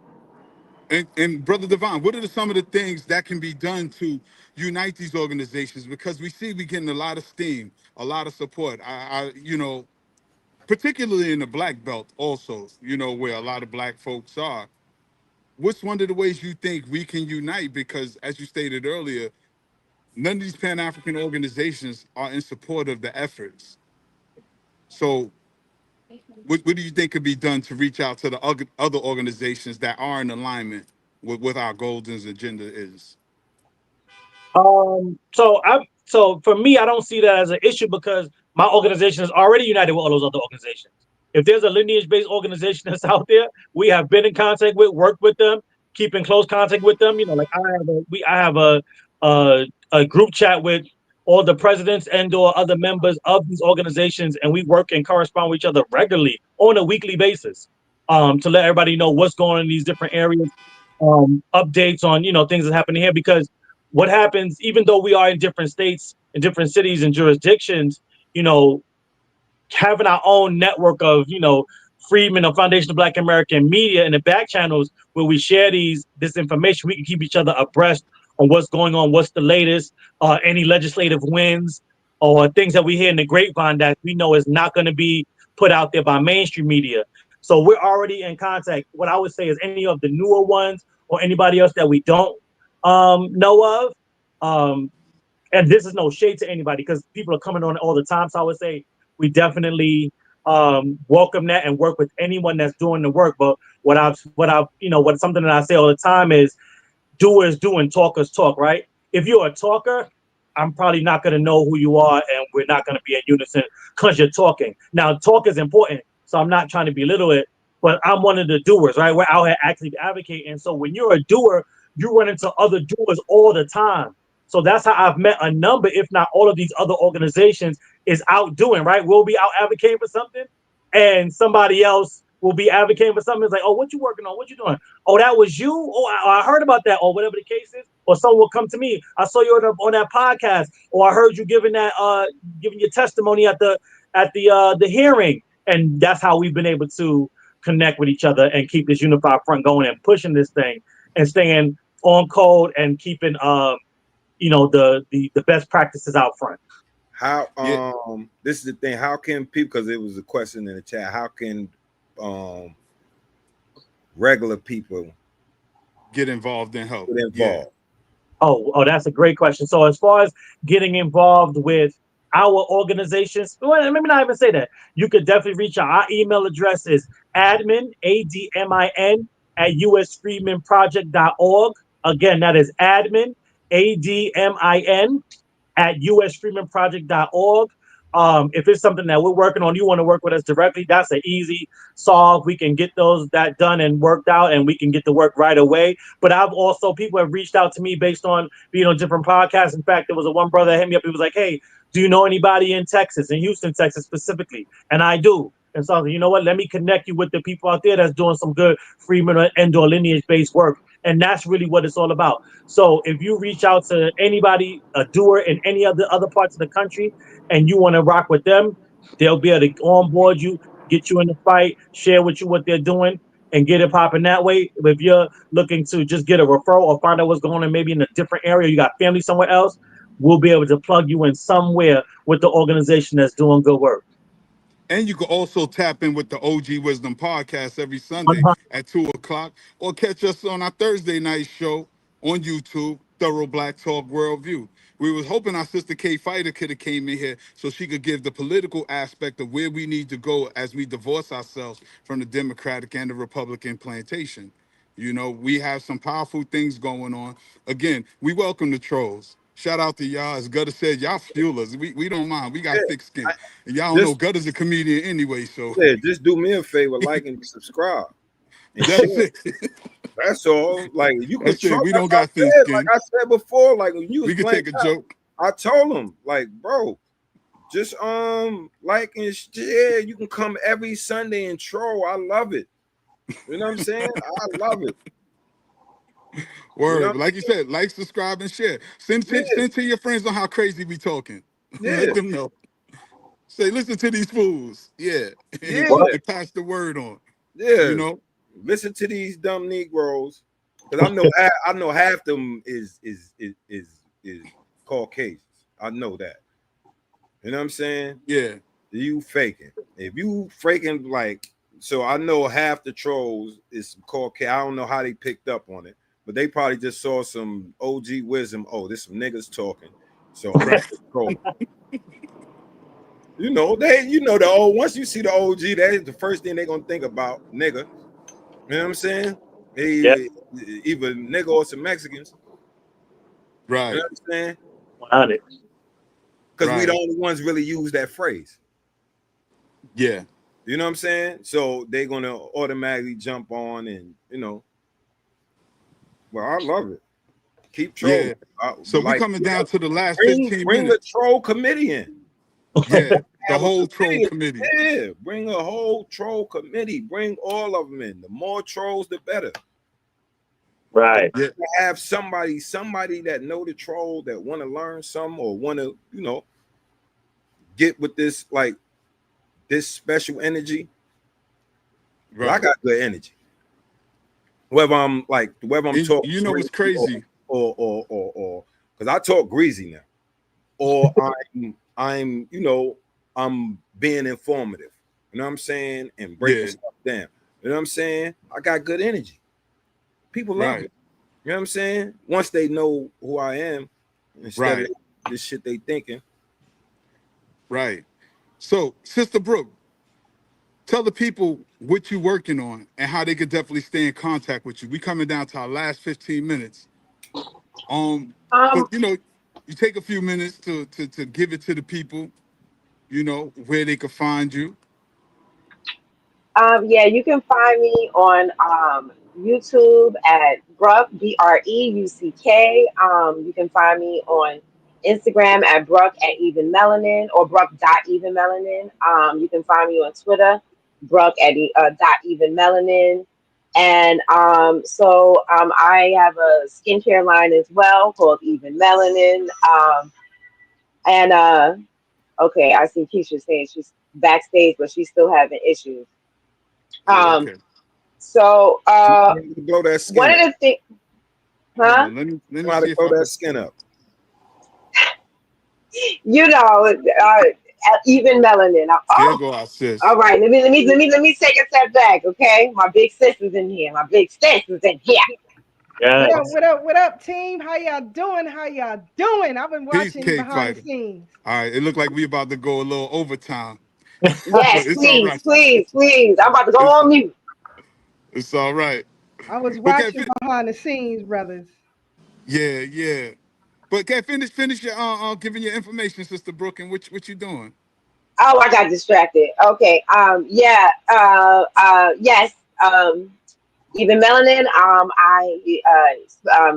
Aside from reparations, that is my other passion is healthy skin and hair, and what else? I wanted to say one thing about a separation, right? And I've used this analogy before, but I don't think I've said it publicly. But I've used it with people that I know. That right now, foundational Black Americans are like that family on the block that feeds everybody.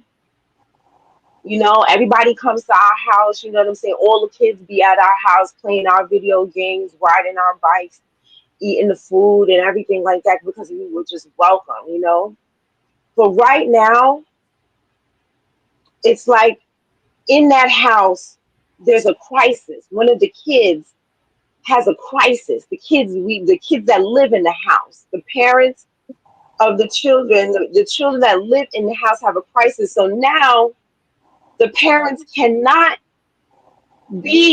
have that barbecue like they used to have. They can't do these things because they're so focused on their own children right now because their children, have an issue.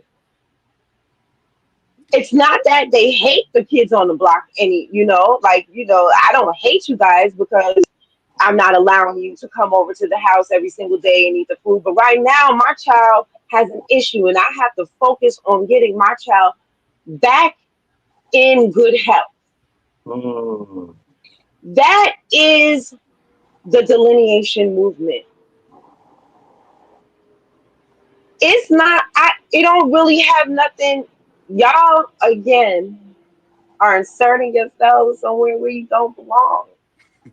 It's not about you. That's right. Our people are suffering. Dr. Claude Anderson is our FBA doctor. He took our pulse, he took our temperature, and he said, baby, you in danger. Mm-hmm. And we listen to our FBA doctor. He is a doctor of what? Social economics? Literally? I believe he literally has a PhD in socioeconomics. I believe that is the case.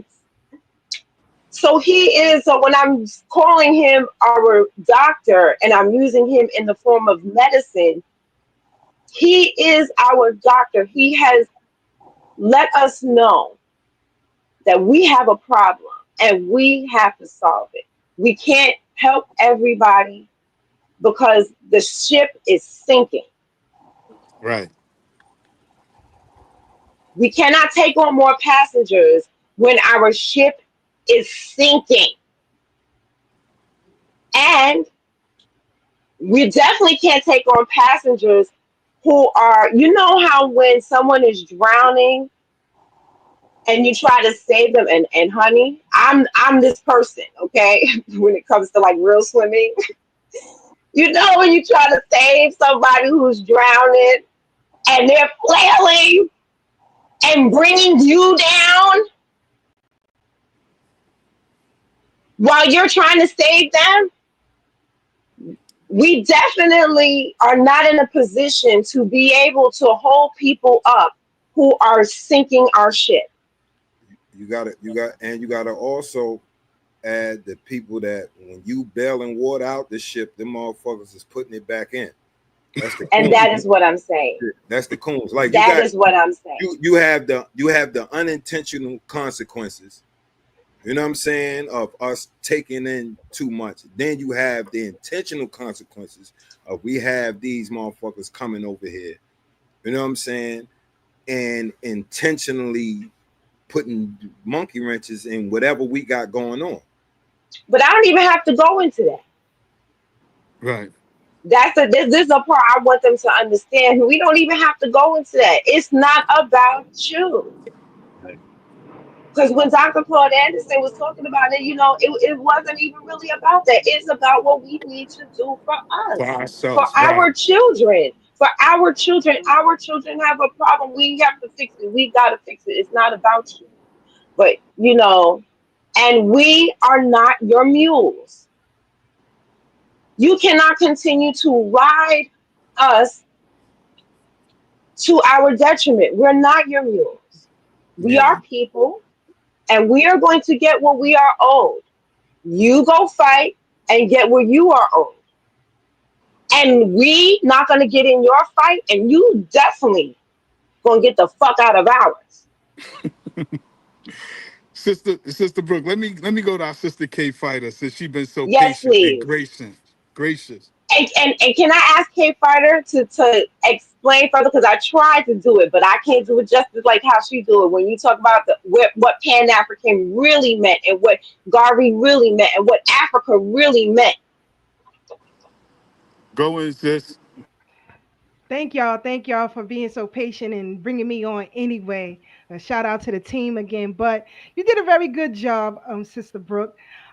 Just know that when it comes to Pan Africanism, the founders, Edward Seymour Blyden, Wilmot Blyden, Martin Delaney, E. Sylvester Williams, excuse me, they initially, the fight was to advocate for Black people globally.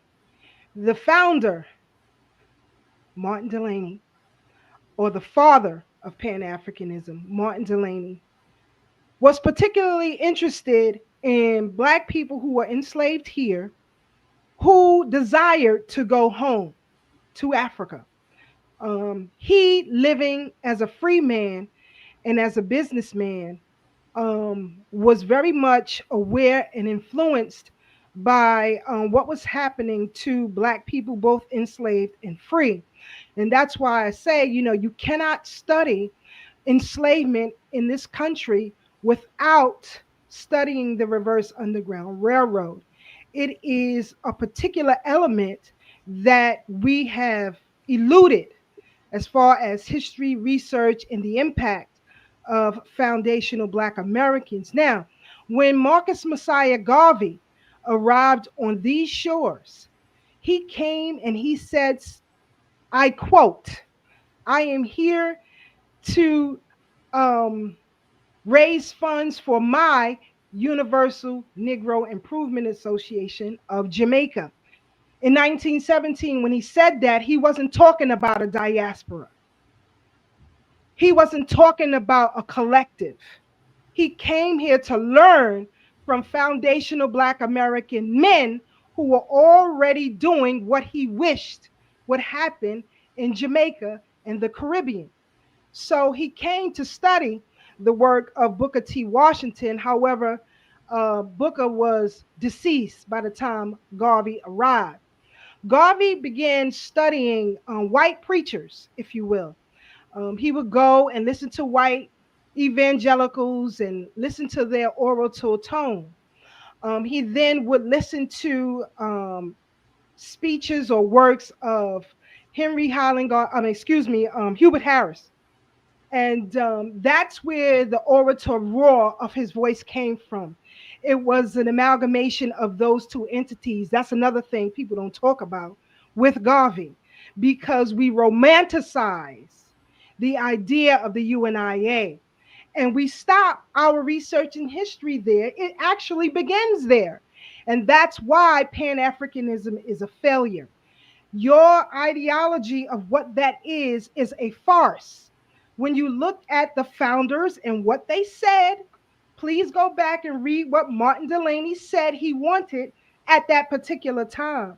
I want you to also read selected writings and speeches of Marcus Messiah Garvey, pages 14 to 17. Now, this is just common sense. If I'm the leader and I'm the best, why would I follow someone who's following me? And again, we romanticize a history we haven't looked at in depth. Marcus Messiah Garvey said that we were the pair of all Negroes throughout scattered Ethiopia. He said we were the most advanced, the most progressive. We were the only ones. These are his words, not mine. He said we, the Negroes here in America, were the only ones with a race consciousness that the diaspora did not have, and you still don't. And the reason why I say you still don't is because you are continuously fleeing. And every time you flee, you align yourself with a dominant society, whether you come here, Canada, or the UK, or Russia, because believe it or not, a lot of Africans have gone into Russia. Even with the advancement, and I have to say this because people romanticize history, and Amos Wilson warned us of feel good history. It distorts your judgment and view. Now, when you look at today with the Sahel Alliance, and I believe y'all mentioned that briefly, um, the ideal of it is wonderful. But I know history, and I know the history of white folks, and I also know the history of invaders. China and Russia will be no different. They're just raping you without Vaseline. The French and the British just took it from you. You will see that I'm telling the truth, and it will come to pass. If you don't believe me, stop reading about the Sahel Alliance and talk to the Chinese who continuously flee, what their perspective is.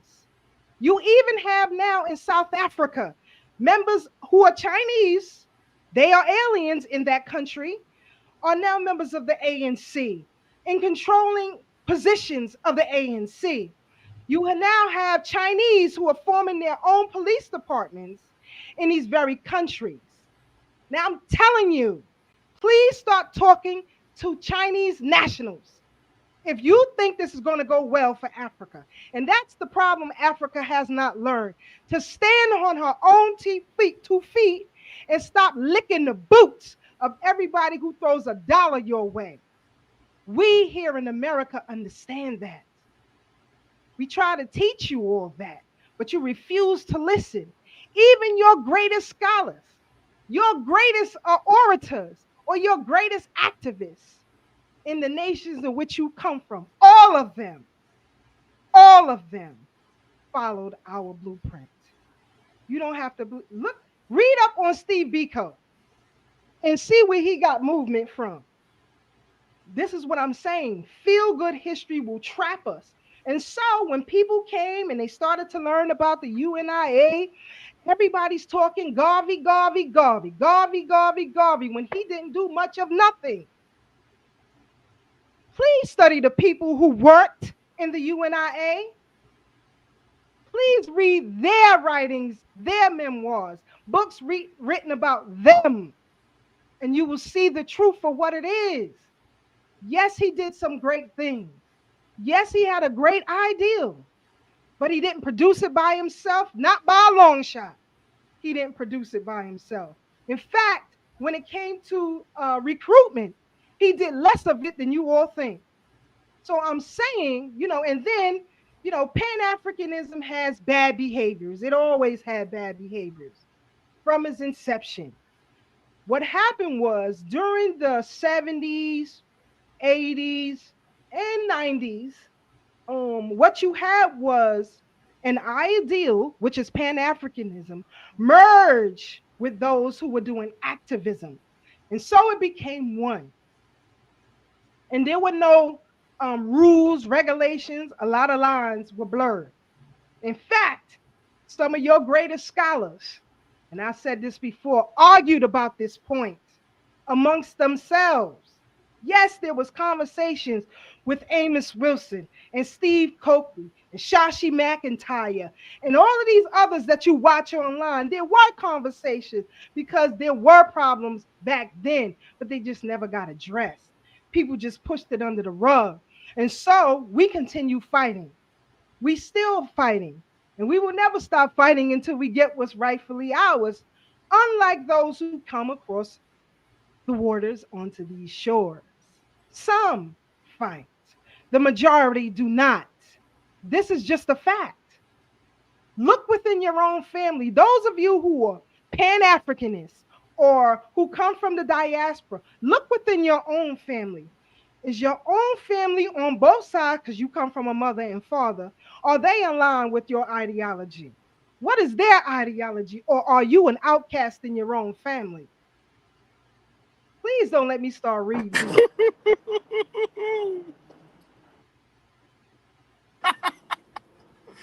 Woo! sis, thank you for shattering people's dreams. You know, he said his name is Abubakar. His mama named him Franklin.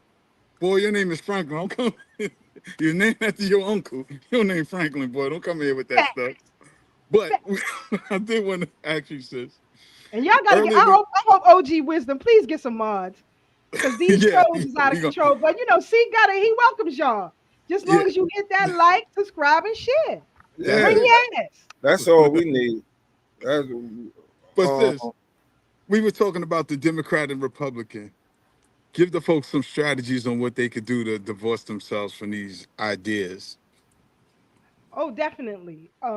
First of all, no Black person, whether you are from this foundation or you come across these shores, should ever be aligned with a Democrat or Republican Party, but specifically the Democrats, because it is that party that enslaved you. It is that party that passed those Jim Crow laws.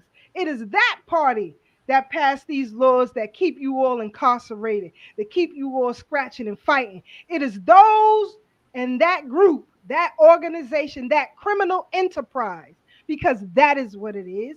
If you don't believe me, read the words of the founder of the Democrat Party if you don't think it's a criminal Who's the operation. founder? I'm going to let them do that homework. You Okay. do that homework since you all know so much. You do that homework, okay? I'm going to start with your second vice president and your eighth president, okay? It's the same person. You do that homework and see what his memoirs say. In fact, a most popular president, Thomas Jefferson, whom a lot of you know or should know of, he said, and I quote, their most important threat is the structure maintenance of the straight Black family. He wasn't talking about immigrants. He wasn't talking about the diaspora. He was worried about the family structure here, that it would be a detriment to the establishment of this country. And I always say, once we get it together, and we are, that's why this renaissance is so important, because we are waking up. And once we all get it all together, online, offline, and in one accord, the jig is up for everybody. That's why the diaspora is trembling in their boots. That's why these Pan-Africanists are talking. Now, I question anybody in the chat, put your resume up against mine, and I'll work within Pan-Africanist organization. I dare you. I will destroy you in 1 year alone, my work. So let me just make that point clear. And I never said, well, because you're a Pan-Africanist, I can't work with you. Because you're an African, I can't help you. It was me, my signature, that's on the receipt that dropped those petitions off to make Dominique Strauss-Kahn face trial for raping Nafisa Diallo, a Senegalese immigrant. Now ask me, what has not a group, but one Senegalese have done for reparations for us? I'll wait. Not one. Where you at? Yesterday, you had a Haitian sister who tried to talk that talk, and Sister Breuck wasn't letting her get away with nothing. Because we see you for what you are. You try to slide yourself up in here, get snuggled under the bosom, reap the benefits of grandma and grandpa, but no more. They have putting your ass off the lap and spanking your ass. Get your tribe in order. Don't worry about what we doing. We are cleaning up our tribe. We are gatekeeping our culture. You do the same. If you from another place, what does your family say? What does your neighbors say? When you came to this country, who did you align yourself with? And I can tell you, every immigrant politician that we have in this country has betrayed foundational Black Americans. Not some, and even some of them y'all like, have betrayed us in policy. Read it. That's all you have to do. Read it. So, anything that you don't believe what I'm saying, you don't have to. But I stand on fact. And fact is something that can be backed up by evidence. And I have plenty of it. So when we go into these hearings or committee meetings or commission meetings, and you have folks from the diaspora standing up, some saying we don't deserve reparations, some saying that we shouldn't have lineage-based reparations, that they are entitled to grandfather themselves onto it. But let me ask you, and I'm talking to the countries in Africa who have repatriation programs. Those repatriation programs do not come free. See, when you brought your ass or your family brought their behinds over these shores, you had a system already set up for them, even if they had nothing. You got public assistance, you got all kind of stuff already laid out for you to help you. None of these nations, and I mean none of them, have anything set up for us. We got to bring our own talents, our own money, all of that. All of it. There is no Pan-Africanism. When we are the only ones who've been holding it up, we have embraced and fought for everyone on these shores. I personally fought for a family, a well-to-do elite family out of Jamaica, whose son was murdered and they couldn't get no help. Guess how things turned around? Because of my work. Now ask me, how many Jamaicans have supported lineage-based reparations for us? The answer is 0. So how is Pan-Africanism good if it doesn't benefit the people who are doing the most work under its umbrella? Every Black movement in the nation was studied and copied by the diaspora. Read it. Read Patrice Lumumba when he first started talking, who he was watching, who he admired. Read it. I'm not, listen. All of them. All of them. Every revolutionary that ended up becoming the president of their country studied here. Facts. Because like I said before, it's nobody's circumstances was like ours. You understand? It's like they didn't do, like no other country had breeding farms. You know what I'm saying? Sex farms, like this weird, like they did the most to us. You know what I'm saying? And people were able, like they purposely ripped families apart. Somebody said, how can FBA tear down Pan-Africanism? This is rebel behavior. We can because we created it. If we founded it, came from Martin Delaney. If we founded it, we can dismantle it. It belongs to us. You all didn't create it. That's for damn sure. This is the thing, is it's not that, is everybody else just got to get on board. Because we always been moving like that. Right. We always like, so that means everybody else got to get on board. And that's why we moving, because nobody's in the line. Like y'all got to get on board, because when people talk that shit, like she said, every last one leader in Africa studied the movement, our movements for better rights in this country. Right, for liberation.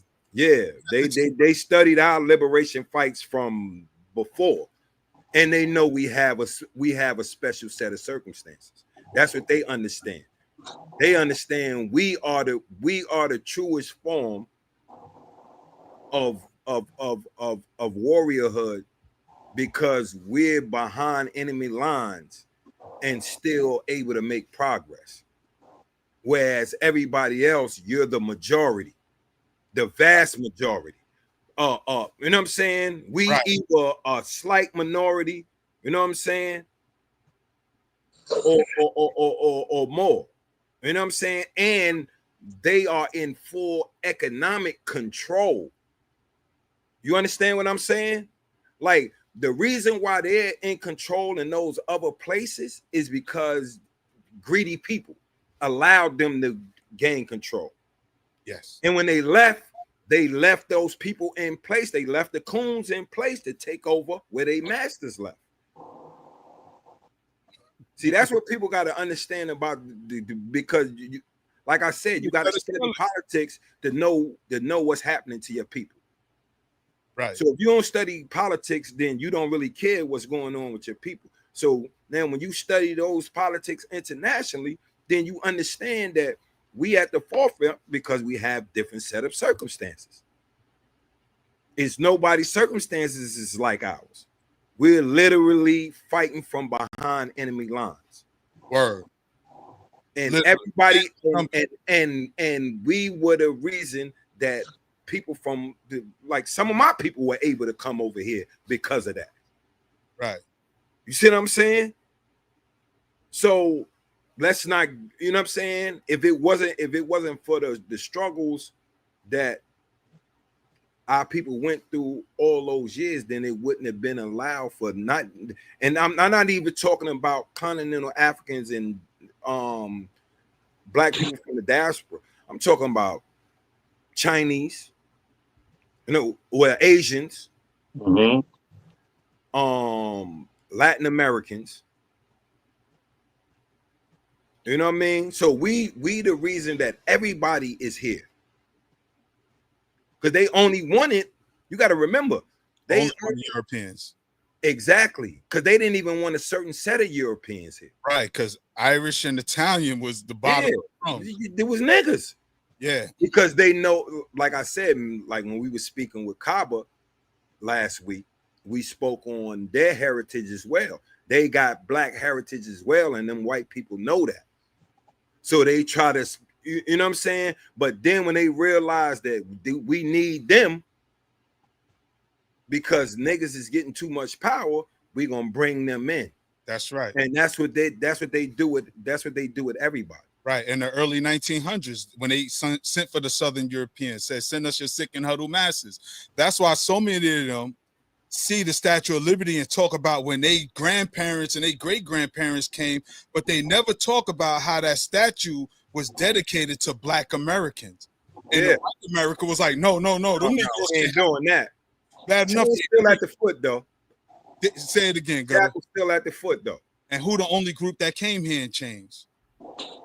You know, so this is part of the hidden history that people don't talk about. So when the immigrants come and say, yeah, my grandfather knew he was free, but they sent for reinforcements because we were outpacing them. You got to remember, this is on the heels of our enslavement during the Jim Crow era, when regardless of all the obstacles that was placed in front of us, just on the strength of race, we still pop. Black Wall Street, Durham, North Carolina, Weeksville, this shit. This and the reason for that is, for the most part, like, and this what white people and some black people don't get. You know what I'm saying? With the segregation, we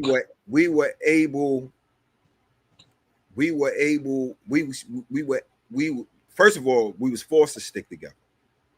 Yep. You know what I'm saying? We were forced to, not that we really need to be forced. You know what I'm saying? Because we just came out of something that was traumatic, where we already wanted to stick together anyway. Right. You know what I'm saying? So it wasn't like we was really forced, but we were. You know what I'm saying? Yeah. And we thrived, bro, because we were left to our own devices. They thought we weren't the creative people we were, and we were left to our own devices. And you know what we did? We created. Right. And once they saw what we could accomplish, oh no, we get some more. That's what you got to remember. This is late 1800s. That's when they start sending for all the Germans, Yep. the Dutch, all these the Germanic people. That's when they were sending for them. Then in the 1900s, even though because we were still outpacing them, that's when they sent for the motherfuckers they really didn't want. Right. They didn't want them over here. Right. The Jews, the Italians, you know what I'm saying? The Irish have been coming over already, but I'm saying the Jews, the Italians, the Corsicans, the Portuguese, all of them motherfuckers that they went because they know they got black blood in them. You know what I'm saying? Historically, even though they may not look like that no more, they know for the majority of them they got black blood in them because the Moors was there for 700 years. And to your point, this is where whiteness was created because it wasn't whiteness in Europe. No. They identified by their countries. Your identity. So the whole concept of black and white is a creation. It was created in America. Yeah. Yeah. That's what people like. First of all, you got to understand. Outside of the fact that black people have been calling themselves black people for eons. You know what I'm saying? For eons. We've been doing that, whether it's on the continent or wherever we was at. It was connotation that we was black. You know what I'm saying? But the white and black was created in America. Yeah, as a social as a social construct. That was created in America, not even in the United States of America. In the colonies. You got to remember, there was this, 1676? What's that? The establishment of this joint? Yeah, that was around 1676. Yeah, that because that's after the Bacon's Rebellion. Yeah. Yeah. And with Bacon Rebellion, that's when they really came up with the classification. Yeah. It goes so deep because then you go into the early philosophers like Johann Friedrich Blumenbach, who came up with phrenology and classification of the races, and Carl Linnaeus. You know, there's so much stuff. So here it is, right? And back to what Kfighter was saying, what Garvey said he got here, we had a race consciousness. Why? Because we studied these people. We literally watched them do the things they do to each other. Not just us. Yeah. Did these foul things to each other. We were a small group. They needed our labor. They needed our ingenuity. They needed our genius. As Brother Devine talked about earlier, when it came to that mechanical piece, everybody wanted the real McCoy, the traffic light, the traffic light, the gas mask, so much of what we built, refrigerated carts, which led to air conditioners. Much led to the advancement of this country. Right. So, and that's why we say foundation. Exactly. And that's it. That's what. I don't know that. Like, you got to trolls gonna troll. That's what I'm saying. It's like I'm thinking the trolls. But it's like it's people that because it's people that have a misconception and don't really because like when I first came home, I didn't get it because I heard it was kind of a trollish dude talking about it. Right. You see what I'm saying? Right. So when you got a dude the musty blah, blah, blah, blah, blah, like we ain't got musty niggas over here. Like serious? But it was a toast. So I'm looking at this. I'm like, nah, I definitely can't until I actually got the information. Now I understand it's like because like I said, I got people that came from outside from elsewhere. And it goes back to what you said earlier, Gutter. We weren't against nobody. We were welcoming everybody. And we still do to a degree. Yeah. We don't. It's always like you got to remember, like me, you got to remember, like in our neighborhood, look how diverse our neighborhood with how many different Africans. So we'll see a dude, I know he's African just from the way he moves. Yeah. I ask him what country he's from. His phenotype. Yeah. And no, just the way he move, because they still look niggas look just we look alike. Yeah. This is like I got a little homie. That's from he's Senegalese. He's Wolof. Okay. The other little homie, Aunt, I call them brothers because they look alike. Yeah. Shout out. But you'll know that they not from here from the way they move. Right. You know what I'm saying? They not. You know when a person is not fully aware. Yeah. Of his surroundings. Yeah. They look like tourists. That's like, and that's anybody. Like, if you're from a place that they call the ghetto, pretty much. Not that you a criminal or anything. You're more aware of your surroundings than somebody not from there. So it's easy to pick up on somebody that's not from there. Right. You know what I'm saying? And then kind of they dress.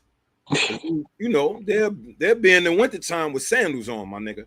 Well, like, I'm just keeping it real.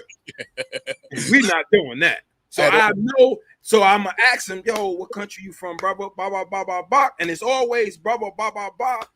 You know what I'm saying? They ask questions, da da da da. So it's never like no, because you have certain people like this. This what I'll tell the people that get the trolls. That's FBAs. These is people that don't have a lot of interactions with people from other places, and the interaction they got was from a coon. So they do just like when one of our brothers come from a different country and he has a bad interaction, and then just relates that to all Black Americans. Right.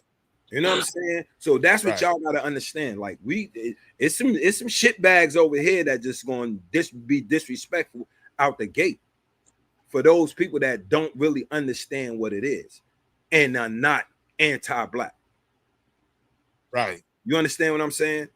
Because like I said, we got it from everywhere. We got them from here. We got them from elsewhere. And you summed it up. You know what I'm saying? Because I'm always of the mind that all of us, like, I'm not against all Africans. That's me perfectly. I'm not against all Africans or Caribbeans. Just the coons. Just the one. You in our house. I'm a gracious host. You in America. You in my house. We welcome you if you're gonna act right. Wipe your feet off. Shake the water off your umbrella before you come in this house and respect the rules. You come in this house and you can't respect the rules. Now we got an issue. However, we already had issues going on in this house before you arrived. We were already beefing with the landlord, so to speak, to get reimbursed before you got here. So now you here, you asking me why I'm beefing with the landlord. The landlord owed me. I built this house. I was the super. I took out trash. I built this building, literally, from the basement to the penthouse. And the worst part is they asking you why you beefing with the landlord, because the landlord paid me good. Right. Right. That's the problem. That's the main problem. You know what I'm saying? It's like, nah, the landlord treat me all right. Not like when you come here, you like, gotta be on our page. If you ain't on our page, you're an enemy, my nigga. And you gotta get out. And you gotta get out my house. Yeah, you literally in my house cosplaying a family member. Because that would be like us speaking on the Sahel region, us going to Burkina Faso and telling this brother, you know what I'm saying? Why you beefing with France? Right. France just gave me a free ticket over here. Right. They let me clean the toilets. Yeah. They let me walk the dogs. But I'm gave me a good job over here. Hold on, because I don't want to get too far, because we went into overtime, because you know we got our sister Kfighter on the ones and twos. But we was talking about family and representation, and our sister Kfighter just came back from a family reunion, because you know, as Black Americans, we the ones who pioneered family reunions as well. Let's get that clear. For those who say we have no culture, that's part of our culture, to get together with our families.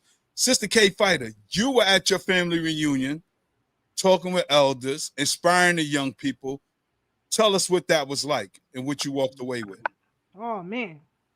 First of all, this reunion is from my father's side of the family. It wasn't supposed to happen. Actually, it was thrown together in about 6 months. But everybody showed up except for 12 people. But everybody showed up. But anyway, my elders in the family, my father's older sister, who is 88, and his youngest sister, which is in her 60s. They are the only two living. Everyone else is deceased, right? However, they commissioned the family to come together. And so we did. Sitting with one of the elders in my family who is 87, I believe.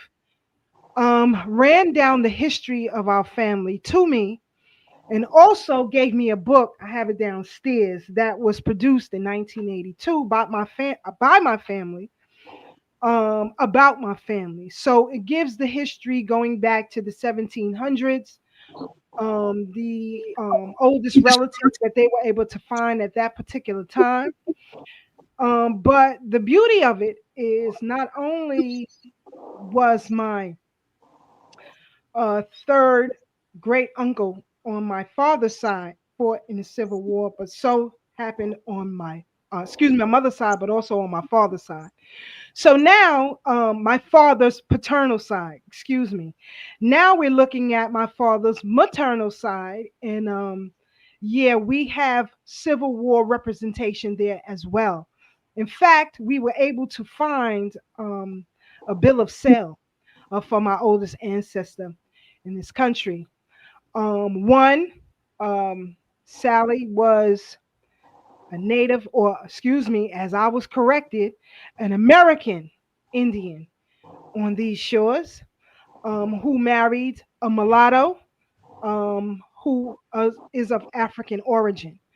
And she also let me know that, there were a lot of that mixing going on, um, particularly in areas where there were more, what do you call it? What do you call this? Tobacco production or plantations or whatever you want to call them, because the Africans, from what we understand, had skill in that particular area. So if you had American Indians who were already there, they may have mixed. Also, when tribes were seized, and she made that very clear to me, when tribes were seized, a lot of indoctrination began. So if we all look alike, and C Gutter can come from Jamaica, Brooke can come from Haiti, and I can come from here, when we're all kidnapped and put on these plantations and forced to breed, you know what comes out of that. And there was a lot of that going on. But to also know that my family has their own crest.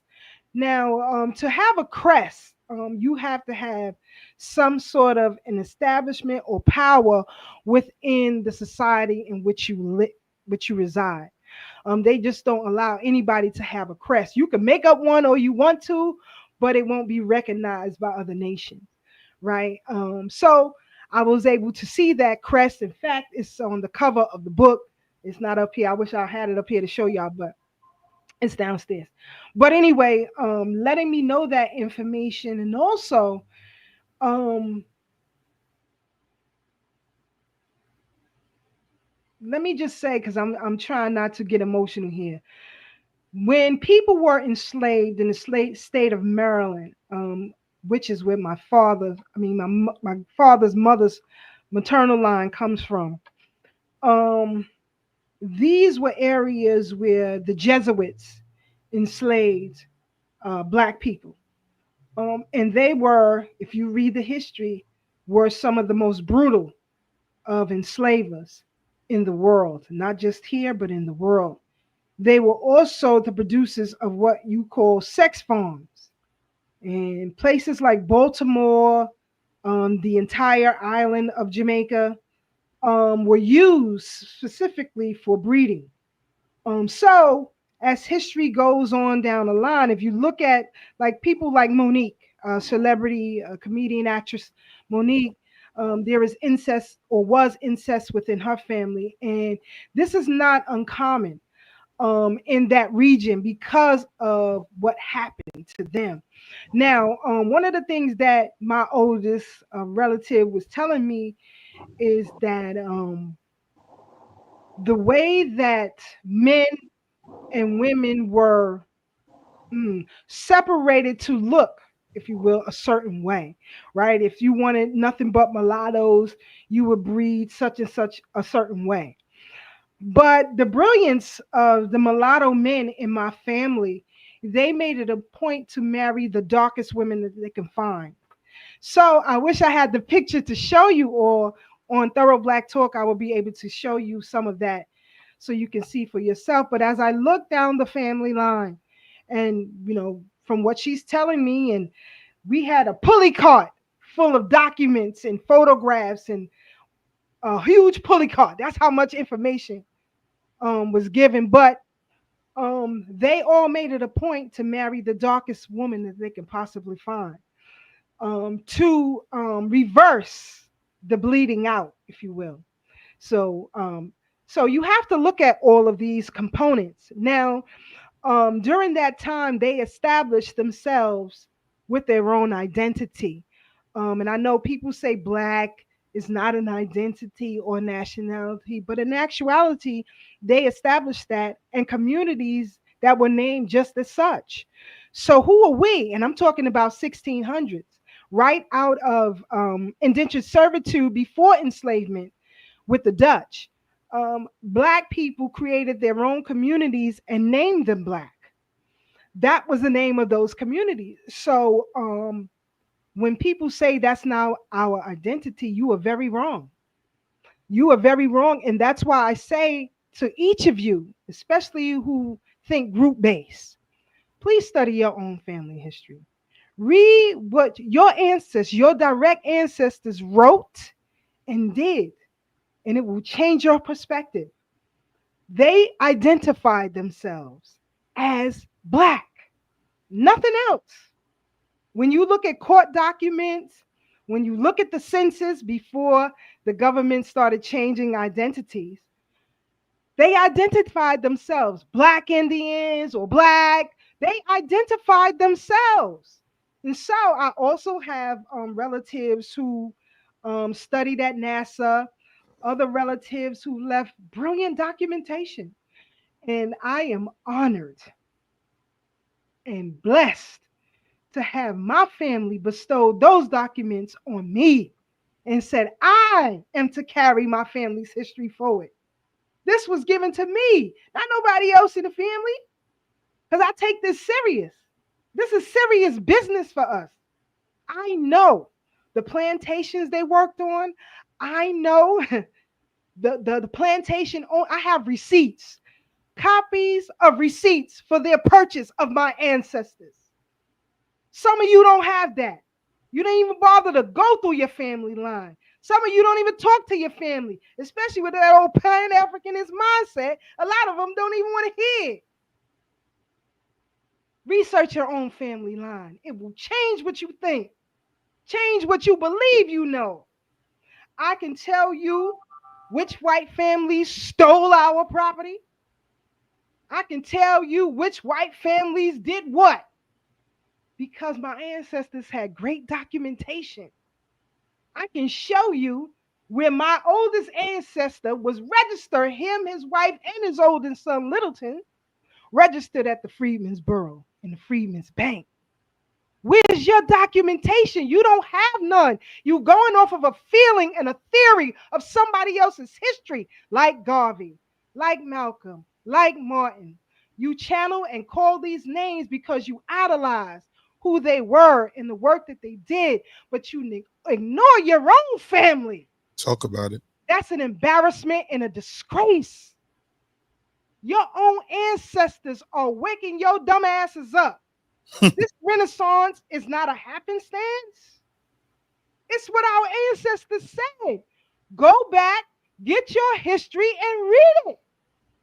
You'll be surprised what your ancestors came through. I got 3 of them who were free, kidnapped, property stolen, and they were sold into enslavement.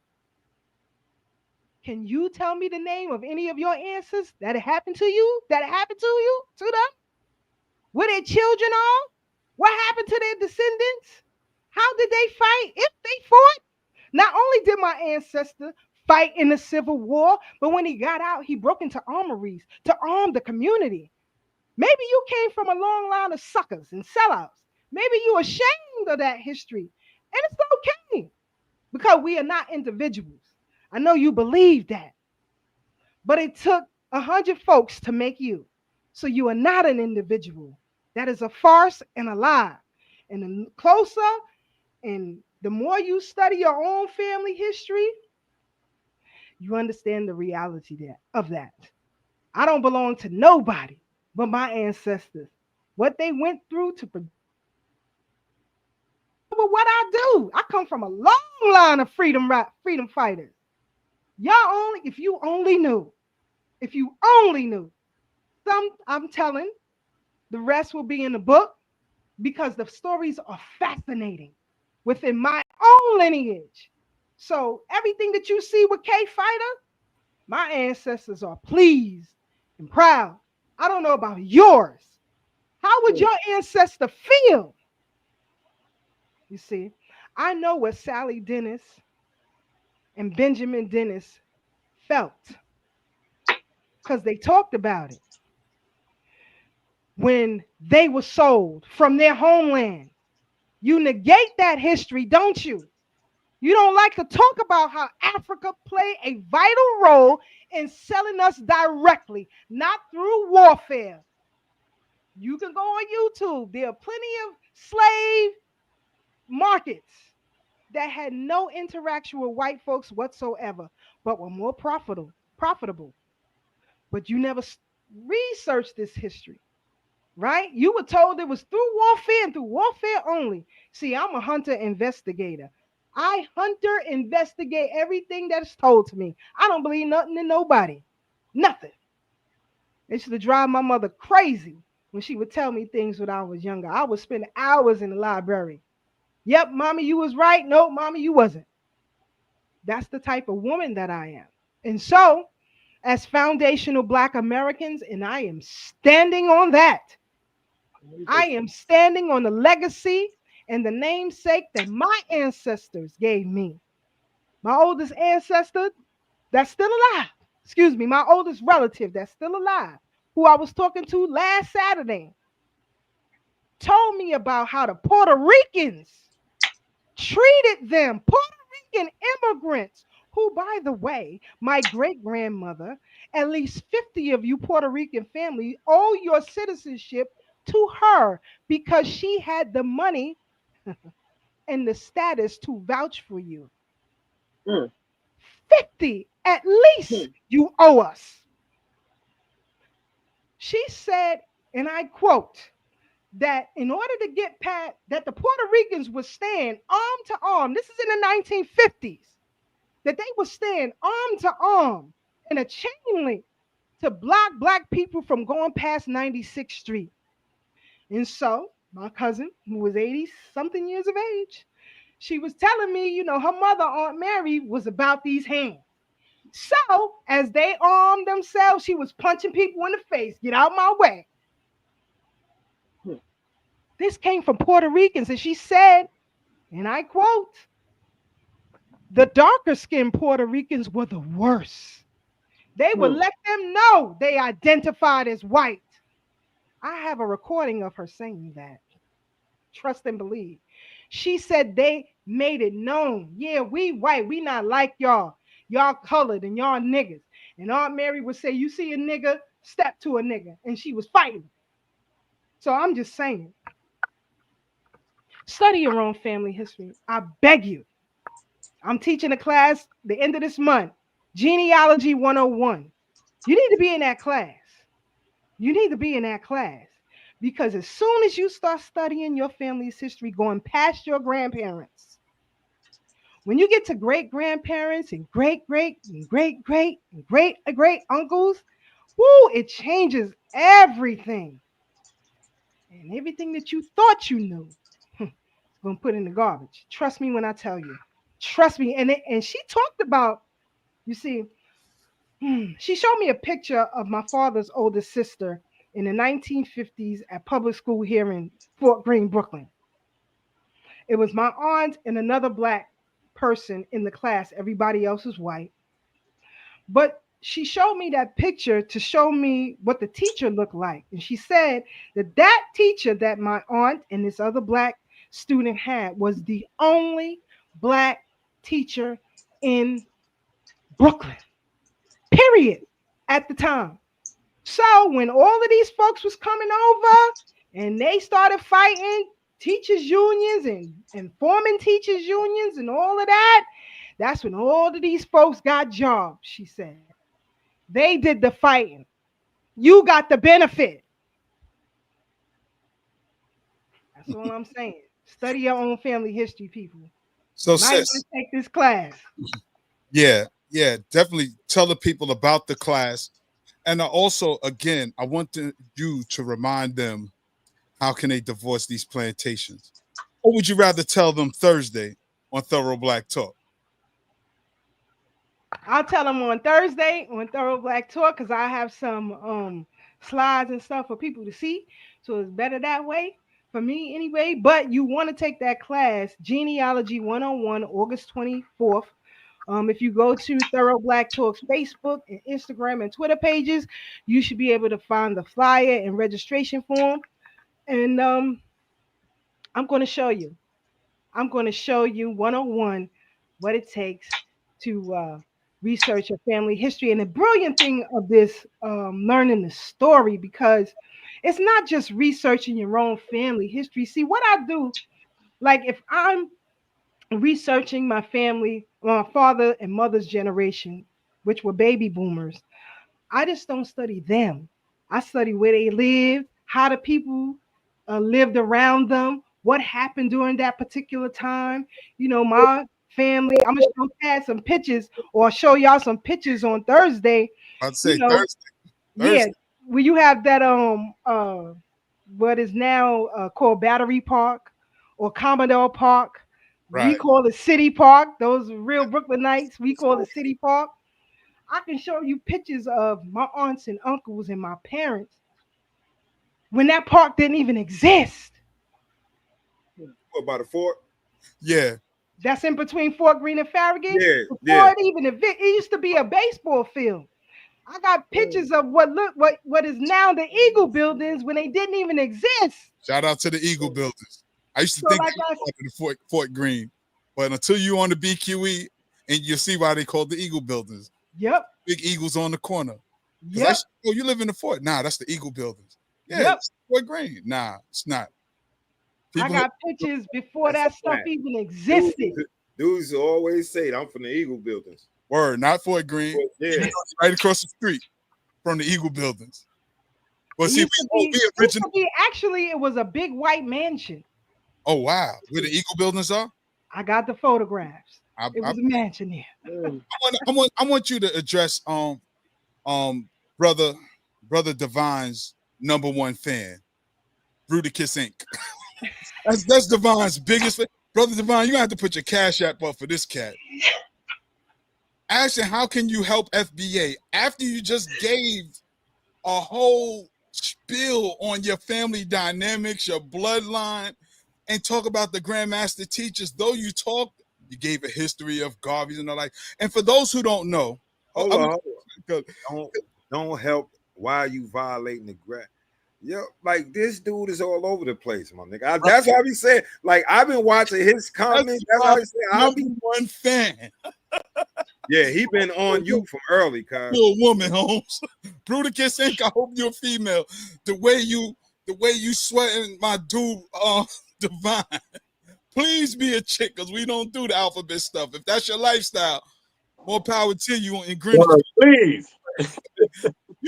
You everything is divine. But for those who don't know, and introduce the Sister Kfighter, as y'all see, she's a dynamic speaker, powerful lecturer, a phenomenal historian.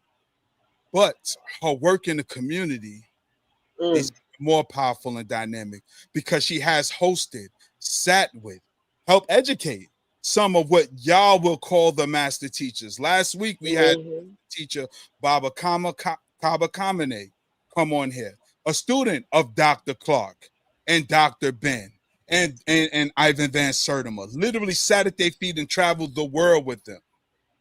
And people were in here being disrespectful.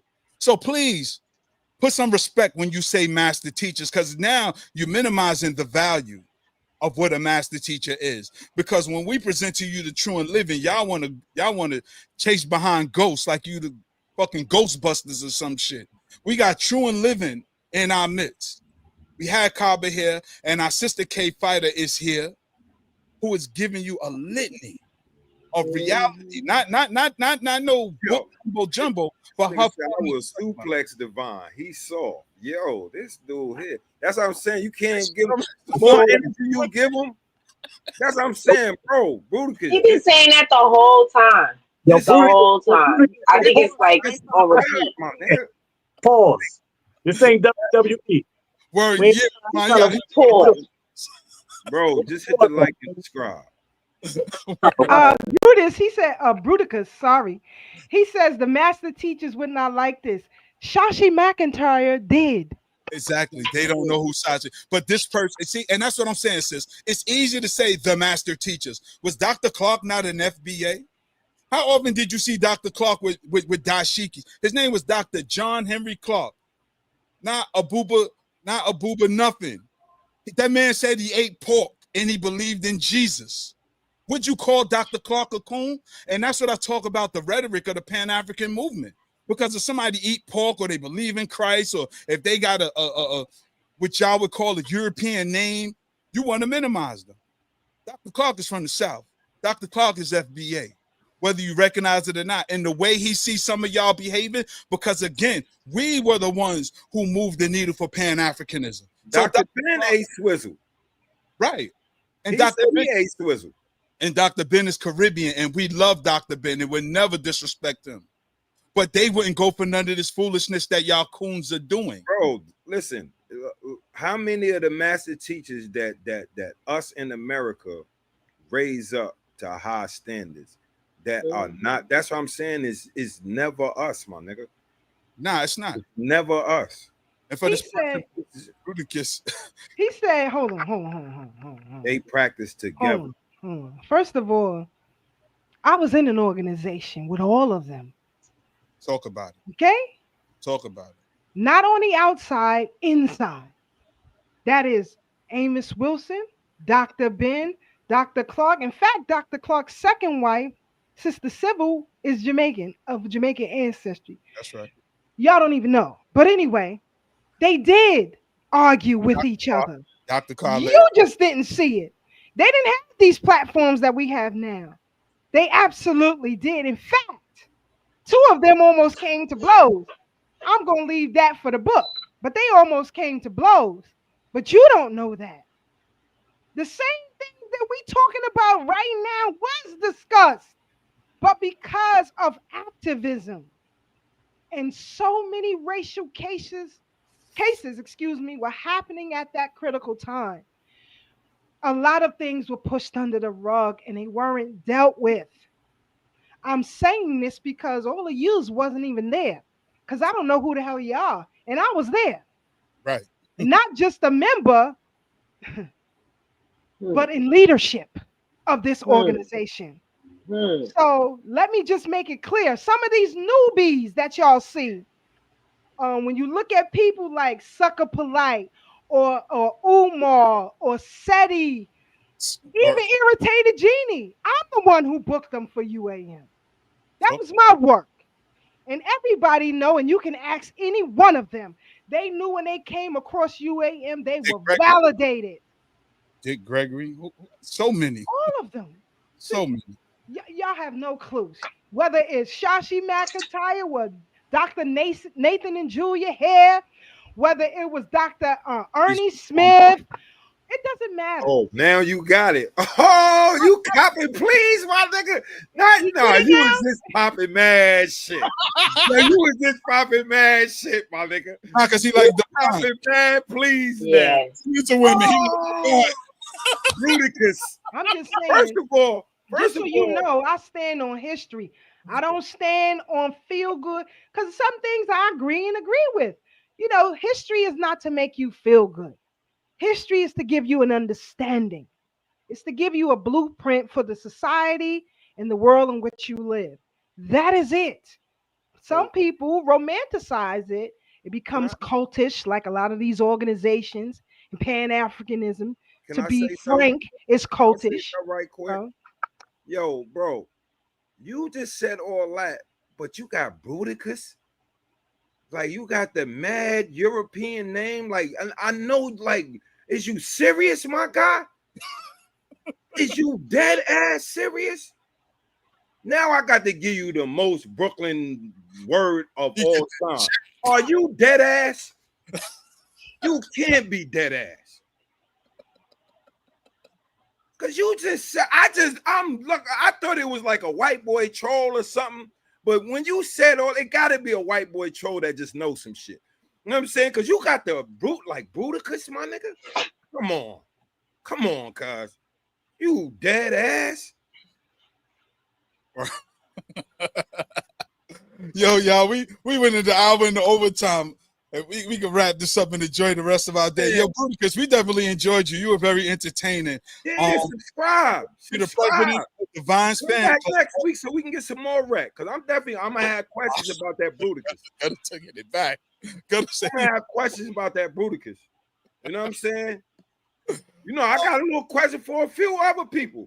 You know what I'm it's saying? a few y'all. Like I know this is, I don't know if he a real Israelite or a fake one, but he been slandering Africa the whole time, talking about you wilding, my nigga. Like all of our ancestors come from there anyway. So it's never gonna be no slander. It's just a difference in viewpoints right now. This is a political movement. This don't got nothing to do against us, against Africans or Caribbeans or nothing. This is a political movement. Like, it ain't even that. Like I said, my husband is a Jamaican national. No, that's what I'm saying. It's like, but his ass is on code. I bet you that. But this is what I'm saying, right? It's like we can agree that some of our ancestors were actually Israelites. We can agree that some of our ancestors were indigenous to the Americas. But we can't blanket all of that, my nigga. And regardless to what, even their ancestry is from the continent. So we gotta, you know what I'm saying? Come on, my nigga. It's like let's stop the denigration. You know what I'm saying? Now, if you say something wrong out your mouth, I got jokes for you. But like, come on, my nigga. Yeah, let's be serious. Like, we see you next Sunday. Yeah, next Sunday I got questions.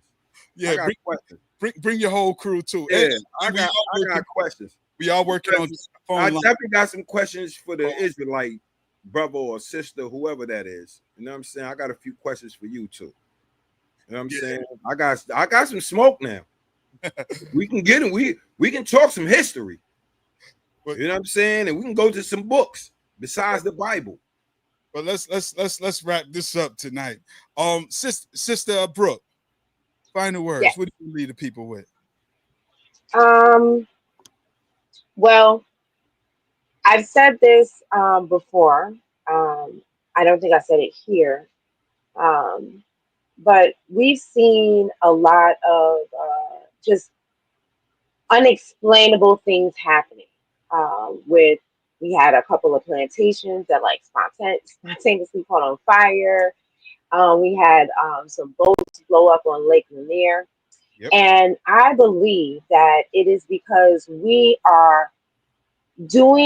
lot of us are doing more work than has ever been done before on our lineage. We are calling ancestors names who haven't been called in this realm in hundreds of years. And the power or the backing that the ancestors is giving us right now is evident.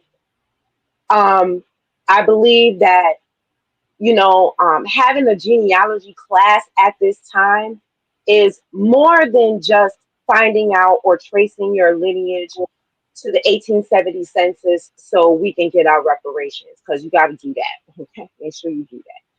But it's more than just that. Understand that when you're doing this work, the spiritual aspect is you are bringing them to life in this realm.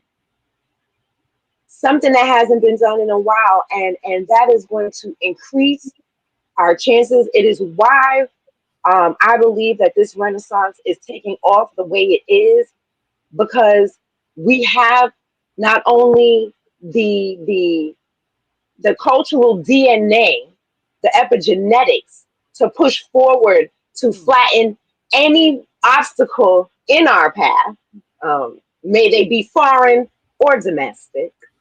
Um, they are also giving us the spiritual backing to do things that we don't even have to be in the room for. Okay, so I just wanted to end off with that, and and to remind everybody. Oh, we also have a multitude. I have been putting the links in the chat. We have a multitude of email letter writing campaigns. We're writing a letter to the governor. We would like you to write an email to the governor, letting her know that we need to delineate. She's done it for other groups and she needs to do it for us. We are writing letters to the legislators who passed delineation for AAPI. I'll put these links in the group again, in the group chat again.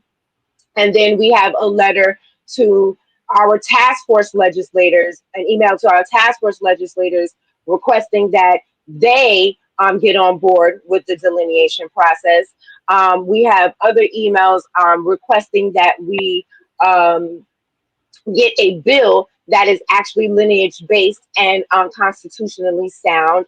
And then to wrap it all up, we have a removal from the Democratic Party process. Okay, we understand, like Sister Keisha was saying earlier, that what all that the Democratic Party has done to us, and it's not enough that you just sit on the couch or just vote a different party. We have to go down into our voter registration and just make yourself an independent. Not the independent party, but make yourself an independent. So I'll be putting all those links in the chat. And thank you so much for allowing me to be here. Love you guys, and forget all the rest of you people. Thank you, Sister Breuck. Thank you, thank you, thank you. Again, follow Sister Breuck at evenatmelanin.com. Correct, sis? Evenmelanin.com. Evenmelanin.com. And then Breuck, yeah, you can find me from there. All my other socials. Find this show. Just watch the show again. The information is there. Brother Devine, Yes. what you lead the people with? Yeah, real quick. I know somebody outside of my man Bruticus that said he coming back next week. I saw another comment in the queue where she was talking about when you guys were bringing up the Statue of Liberty, and us retaking the narrative. I just wanted to. I know some people weren't aware, but I don't know if y'all don't be able to see this, but I wanted to just give a little bit of a screenshot to this. Last year, October 28th is the birthday, if you will, of Lady Liberty.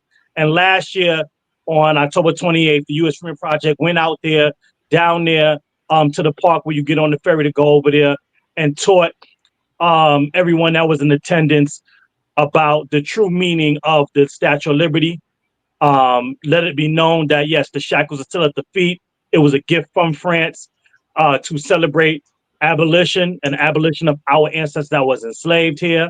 But just to throw out as a tidbit, the poem that is on the base that ties it to immigration, to what C. Gutter was talking about, on how the sentiment changed with how much progress we were making, right? So what happens is that the statue is there to commemorate the abolishment of slavery in the U.S. You get what happens in during the Reconstruction era, how the Confederates start to take power and start redefining the narrative. And the poem, that Huddled Masses poem, was written by Emma Lazarus. She is a immigration activist, and that doesn't get put onto the base of the statue until years later after it's erected. And so that is how they took it and redefined the narrative. And then you have Reagan. Then you got Reagan that comes in, in the 80s and creates Immigration Day on October 28th to then solidify that immigration narrative around the statue that we see today. So it was the powers that be that did that intentionally to take us away from that. So that's that. And And I just wanted to say I co-sign everything that Sister Breuck just said. Those are our initiatives right now. Disaggregation, and we're also in this next session come January looking to continue to build up our people power. So in addition to pushing disaggregation of the data, we'll be looking to advocate for a state level Freedmen's Bureau or Office of Freedmen Affairs. We are the oldest, if not one of the oldest, if not the oldest ethnic group in the United States of America that obviously also built it. And there is no dedicated office for our people at the state level here in New York or at the federal level. And so that we feel that is a failure for our people, especially given who we are. So that's what we will be pushing. And October 28th this year, we will be back at it again down there in Battery Park at the statue, doing the same thing that we did last year. So just want to put that out there as well. And also, just to end it on, I know they said don't give the trolls too much energy, but I definitely wanted to address Bruticus, especially after his suplex comment, because he wanted to talk about the fact that you want to talk about our master teachers. I just wanted to remind him of one of our master teachers and his famous quotes: "Us as Black people don't owe nobody anything but an ass whooping. So unless you want to get what you owe, Bruticus, I need you to chill out before we get on our papaya kiss, with our spinach kiss. You understand? So let's just leave it there. You gave credit to Sister Keisha for getting it right, so we're going to leave it there and keep it respectful." That's right. Sister K, what you want to leave the people with? Give your information again. Y'all crack me up. I just love it. I love it. And please come back, sir, because D Gutter gonna get in your ass next week. Now I'm gonna be in the background dying laughing, so I'm waiting on that next week. But you know, I meant no disrespect to your belief systems, and that's not just him, but whomever. I'm just telling facts, and sometimes it's hard when you come from a cultist mindset. And that's what a lot of these movements and ideologies really are. You worship leaders, you worship master teachers, and I don't worship nobody but the man and woman who created me. Period. The end. But you can always catch Brother Tad and myself every Thursday, 8 to 10 p.m. on Thorough Black Talk Worldview, live on YouTube. And if you are interested in taking Genealogy 101, please reach over to our Thorough Black Talk Facebook page so you can sign up. 12 o'clock, August 24th, you want to be there. You're going to learn some things and some techniques that maybe you may not have learned before about researching your family history. So I look forward to seeing you all over there. All right. Gutter, what you want to leave the people with? A couple shout outs. Shout out to New York. He called me an ignorant country bumpkin. Shout out to all the trolls. Like I said, and he said he coming back next week too. So definitely come back next week. Just hit the like and subscribe. That's all we need. Hit the like and subscribe. All of y'all come back. Like me personally, I love the trolls. And bring your friends. For me, like I'm like, to be honest, I got some information, but I'm like the comic relief on the show. You know what I'm saying? So like I got some information. Not like I'm far from ignorant, New York, but you know what I'm saying? I'm like the comic relief. I got jokes all day. So just please come back, but just make sure y'all like and subscribe. Like, we trying to do something here. You know what I'm saying? We trying to get more. We trying to get a bigger following. So if all the trolls like in the internet metaverse, please like call all of them. You know what I'm saying? They can call, like, they get the white supremacists, everybody, long as they liking and subscribing though and sharing. If they ain't doing that, they can stay home. And with that, you know, that's my piece. Like, shout out to all of y'all for showing up for us, whether you hating or loving. Yeah, we definitely want to thank everybody who tuned in. We definitely want to thank our usual suspects, Sister Anusa, our Sister Farnessa. Definitely want to thank the new people, our brother James Dog 007, Rich Nice, everybody who rocking with us right now. As you see the channels growing, we're going to bring y'all some more guest speakers. We're working on some more master teachers, some more thought leaders and influencers, but we thought it was only right we get Brother Devine and our sister Brooke here because they're leading the charge and they're spearheading the movement that's always been murmured in the corners of the Pan-African movement, but nobody really picked up the gauntlet and took charge. And these people are. Sister Keisha and myself has been on some learn who your own family is. Learn who your own family is. Stop calling these foreign ancestors. You want to call some ancestors, call. And what we realize is a lot of people within these movements don't know who they are.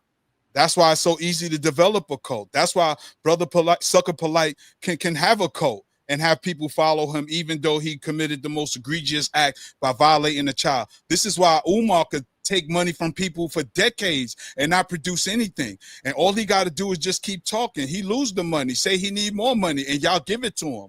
Y'all want to down the Christians. Y'all want to talk about my grandma and them going to church, giving the pastor money, but at least he got a building. He got to fund that. If some of his congregation get financially jammed up, they could borrow some money from the church. What do y'all these niggas wearing these big brass bracelets and all that shit. Talk about the slum jewelry. Come on, man. Talk about the slum jewelry. That do not make you the soft of the pump. Yo, and I'm not knocking nobody rocking the like them big ass brass. Like, come on, y'all niggas look like fucking cartoon characters, my nigga. But what we're doing is just trying to what is y'all trying to look like? Yeah, but what we're doing is definitely calling out all the fallacy, all the fake leadership, all the ones who don't want to do work. And me, Sister Keisha, Gutter, we say this confidently because we stand on what we stand on. And we know a lot of y'all not even about that life. So it's easy. It's easy to be tough on the internet from the privacy of your home. And what you keep forgetting is that in this technological age, people can find where you are. Easy. We let you have your fun, but none of these niggas. No, I know. That's wreck for me. I don't want to find none of you niggas. The reality of what a revolutionary. Just don't try to find me. Yeah, that's the best thing. Just don't try to find me. Yeah, what we doing is just making sure that we cleaning our sphere of those who've been hindering our movement for generations. For centuries. That's why we'll call out a Dr. Umar. We'll call out a Sucker Polite. We'll call out anybody that's hindering the movement because as Sister Kfighter said, too much BS has been swept under the rug.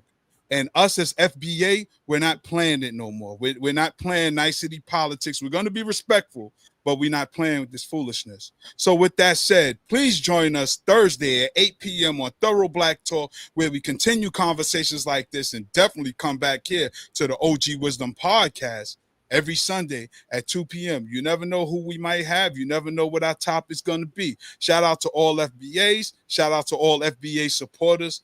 With that, we bid y'all in the do. Yo, I look like Clayton Bisbee. Damn, cuz I ain't gonna let him yo, that was hard. Yo, I like that one. Yo, that was hard. Yo, y'all stay up, family. Yo.